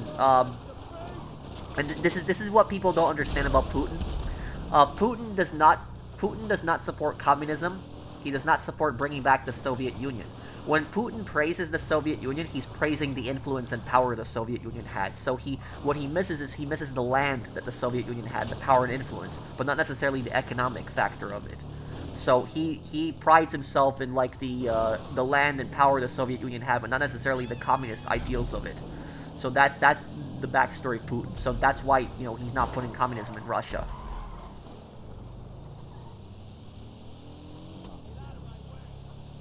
Have I seen the movie Charlie Wilson's War from 2007? Yes, I actually had put part of it into a in my Black Ops 2 videos. When we did Afghanistan part, I talked about it.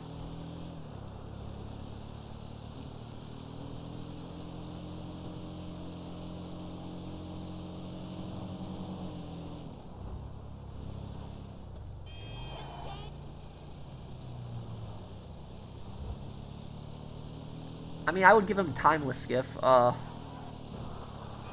What kind of soup? Probably chicken soup. What's the best car in GTA to get away from griefers? Probably the Night Shark, because the Night Shark is a pretty armored vehicle and it's pretty fast. It can take a lot of missiles.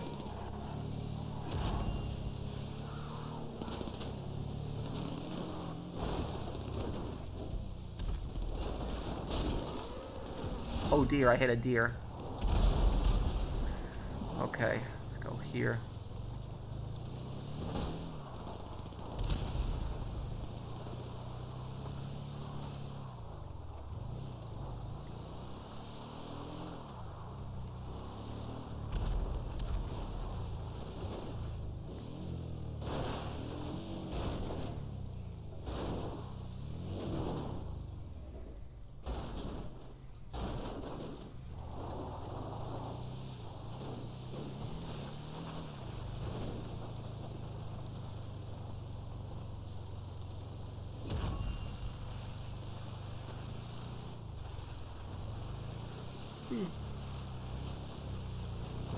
Well, that's actually a Trevor line. Trevor says, oh dear, I hit a deer. That's what he says, so I just used his line there.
Why did Benedict Arnold betray the U.S.? Because he was a greedy, selfish scumbag.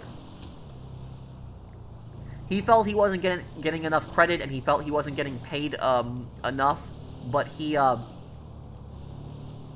there was a lot of generals that were going without pay, but they were doing it for the cause, for their country. Okay, I'll see you, Leskiff. Take care, man.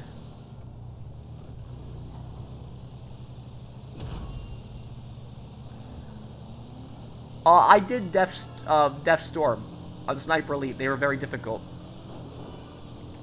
Could the Soviet-Afghan War be the USSR's Vietnam? Yeah, it was in a way.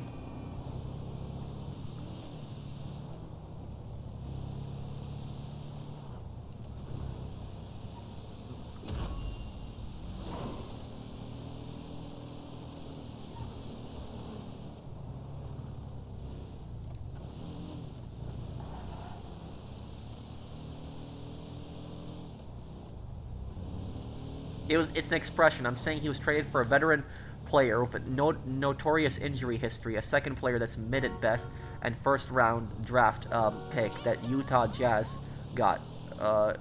3 teams. Oh, okay. Are you a Slav? I'm technically a Slav. I am. You know, my mom is My mom is Polish Slavic. My father's a Tatar, so I guess I am 50% Tatar and 50% Slavic. Yes, they probably would, Generals alert.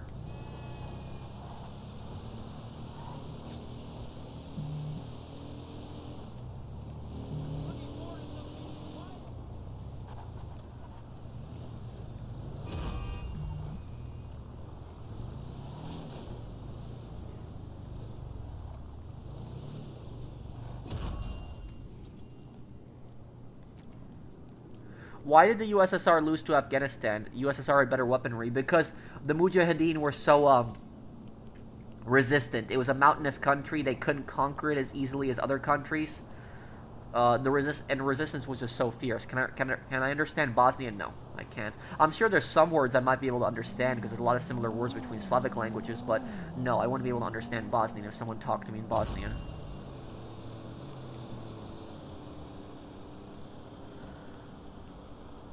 Wait, what bots, Superfan?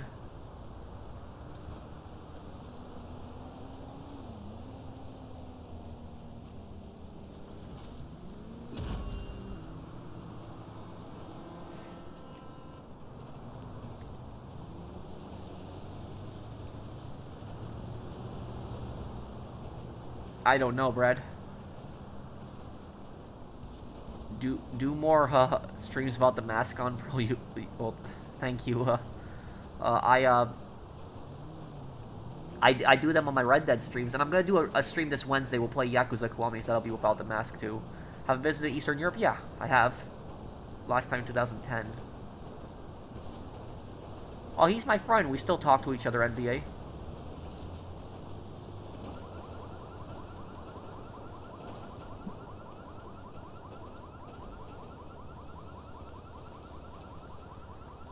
No, I haven't, Mason.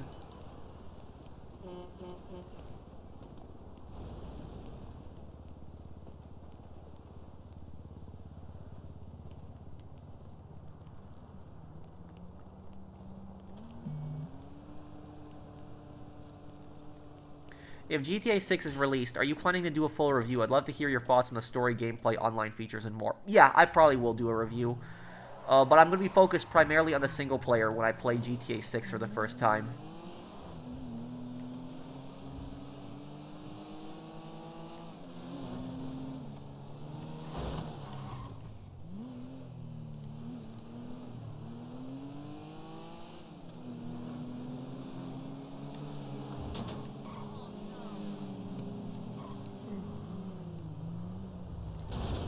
I could try to play Homefront later this year. I like Homefront. It was a great game.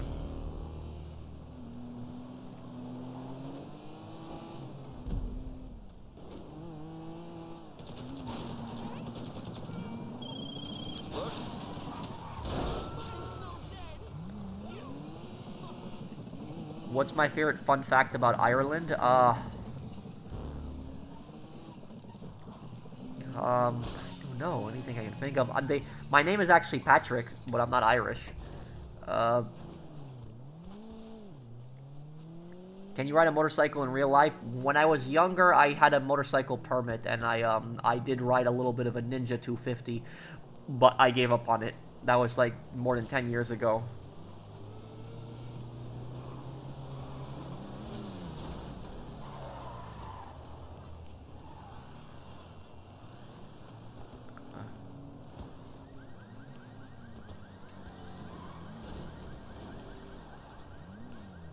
So, most of the characters are probably going to be new people in GTA 6. That's probably what they'll be. You're saying they respect old characters. Probably like, you know, Phil Cassidy they'll have, but they're not really going to have any older characters besides that, though, dude.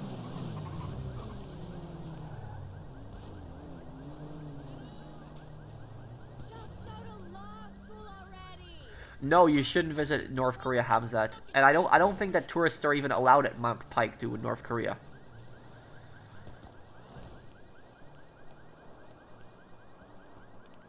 Thoughts on the New Yorkers who filmed themselves running from cops? They're a bunch of idiots. Am I playing on Fidelity? That's a good question. I actually might have been the entire time. That's something new. This ain't right. Yes, I actually have been playing on Fidelity. I just realized it, yeah.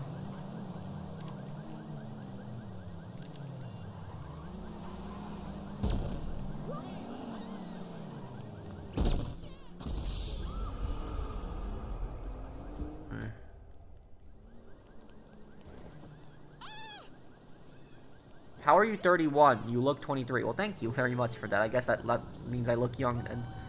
But I just am. If you want to know my secret to eternal youth, my secret to eternal youth is this. I don't smoke any cigarettes.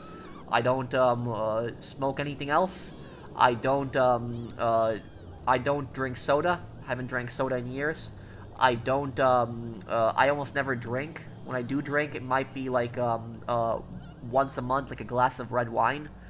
But other than that, I don't, and that's about it. That's it. You do wonders for you when you don't drink and you don't drink soda. That's that. You don't smoke.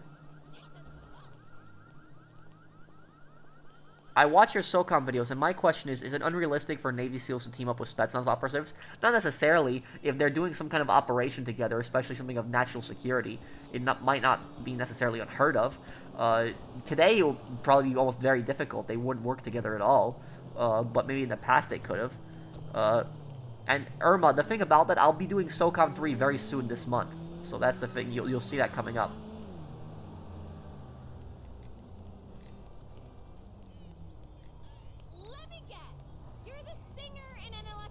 It will SR though. What the fuck? Am I vegan? No.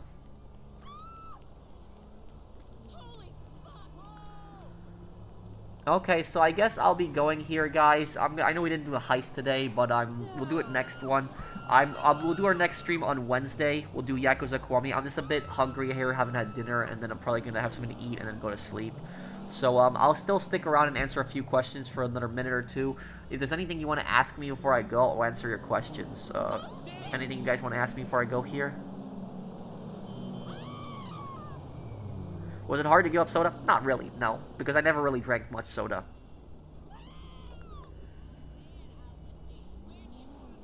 The one thing I could never give up is I can't give up fast food. I can't. I always liked fast food. So I said if I had to give up soda or fast food, I'll give up soda or fast food. How are you doing? Aside from all the chaos around the world and hot as hell in my hometown and celebrating, happy Thai New Year. I heard SOCOM 3 there. Yep, SOCOM 3 is coming up. And Patrick, you have good memory because I remember you watched my SOCOM 1 playthrough 4 years ago or 5 years ago when I did a playthrough of SOCOM 1 5 years ago. Remember you were there on that playthrough. And I told you that we're gonna do the other SOCOM games eventually. I told you that there's one part in Poland because I remember in SOCOM 1 there was a terrorist group you fought in Thailand, and I remember you came into like the videos and you were translating a lot of what they were saying in that. But in SOCOM 3 there's also a part in Poland. There's this terrorist group you fight in Poland, and I'll translate a lot of that when I play through it too. Thinking about accessorizing more. Yeah, what I'm probably gonna do when I review GTA 6, what I'll probably do is I'll probably do a separate review for the multiplayer and also for the single player. You're the GOAT. You deserve more subscribers. Thank you, Kendrick. So if anybody here is new to the channel, subscribe to me if you enjoyed the content. It does help me out a lot. Guys, I might give Samson a try, but right now I'm busy with a lot of other games that I have to wrap up. No, that's never gonna happen, Vanny. They don't have the resources for that.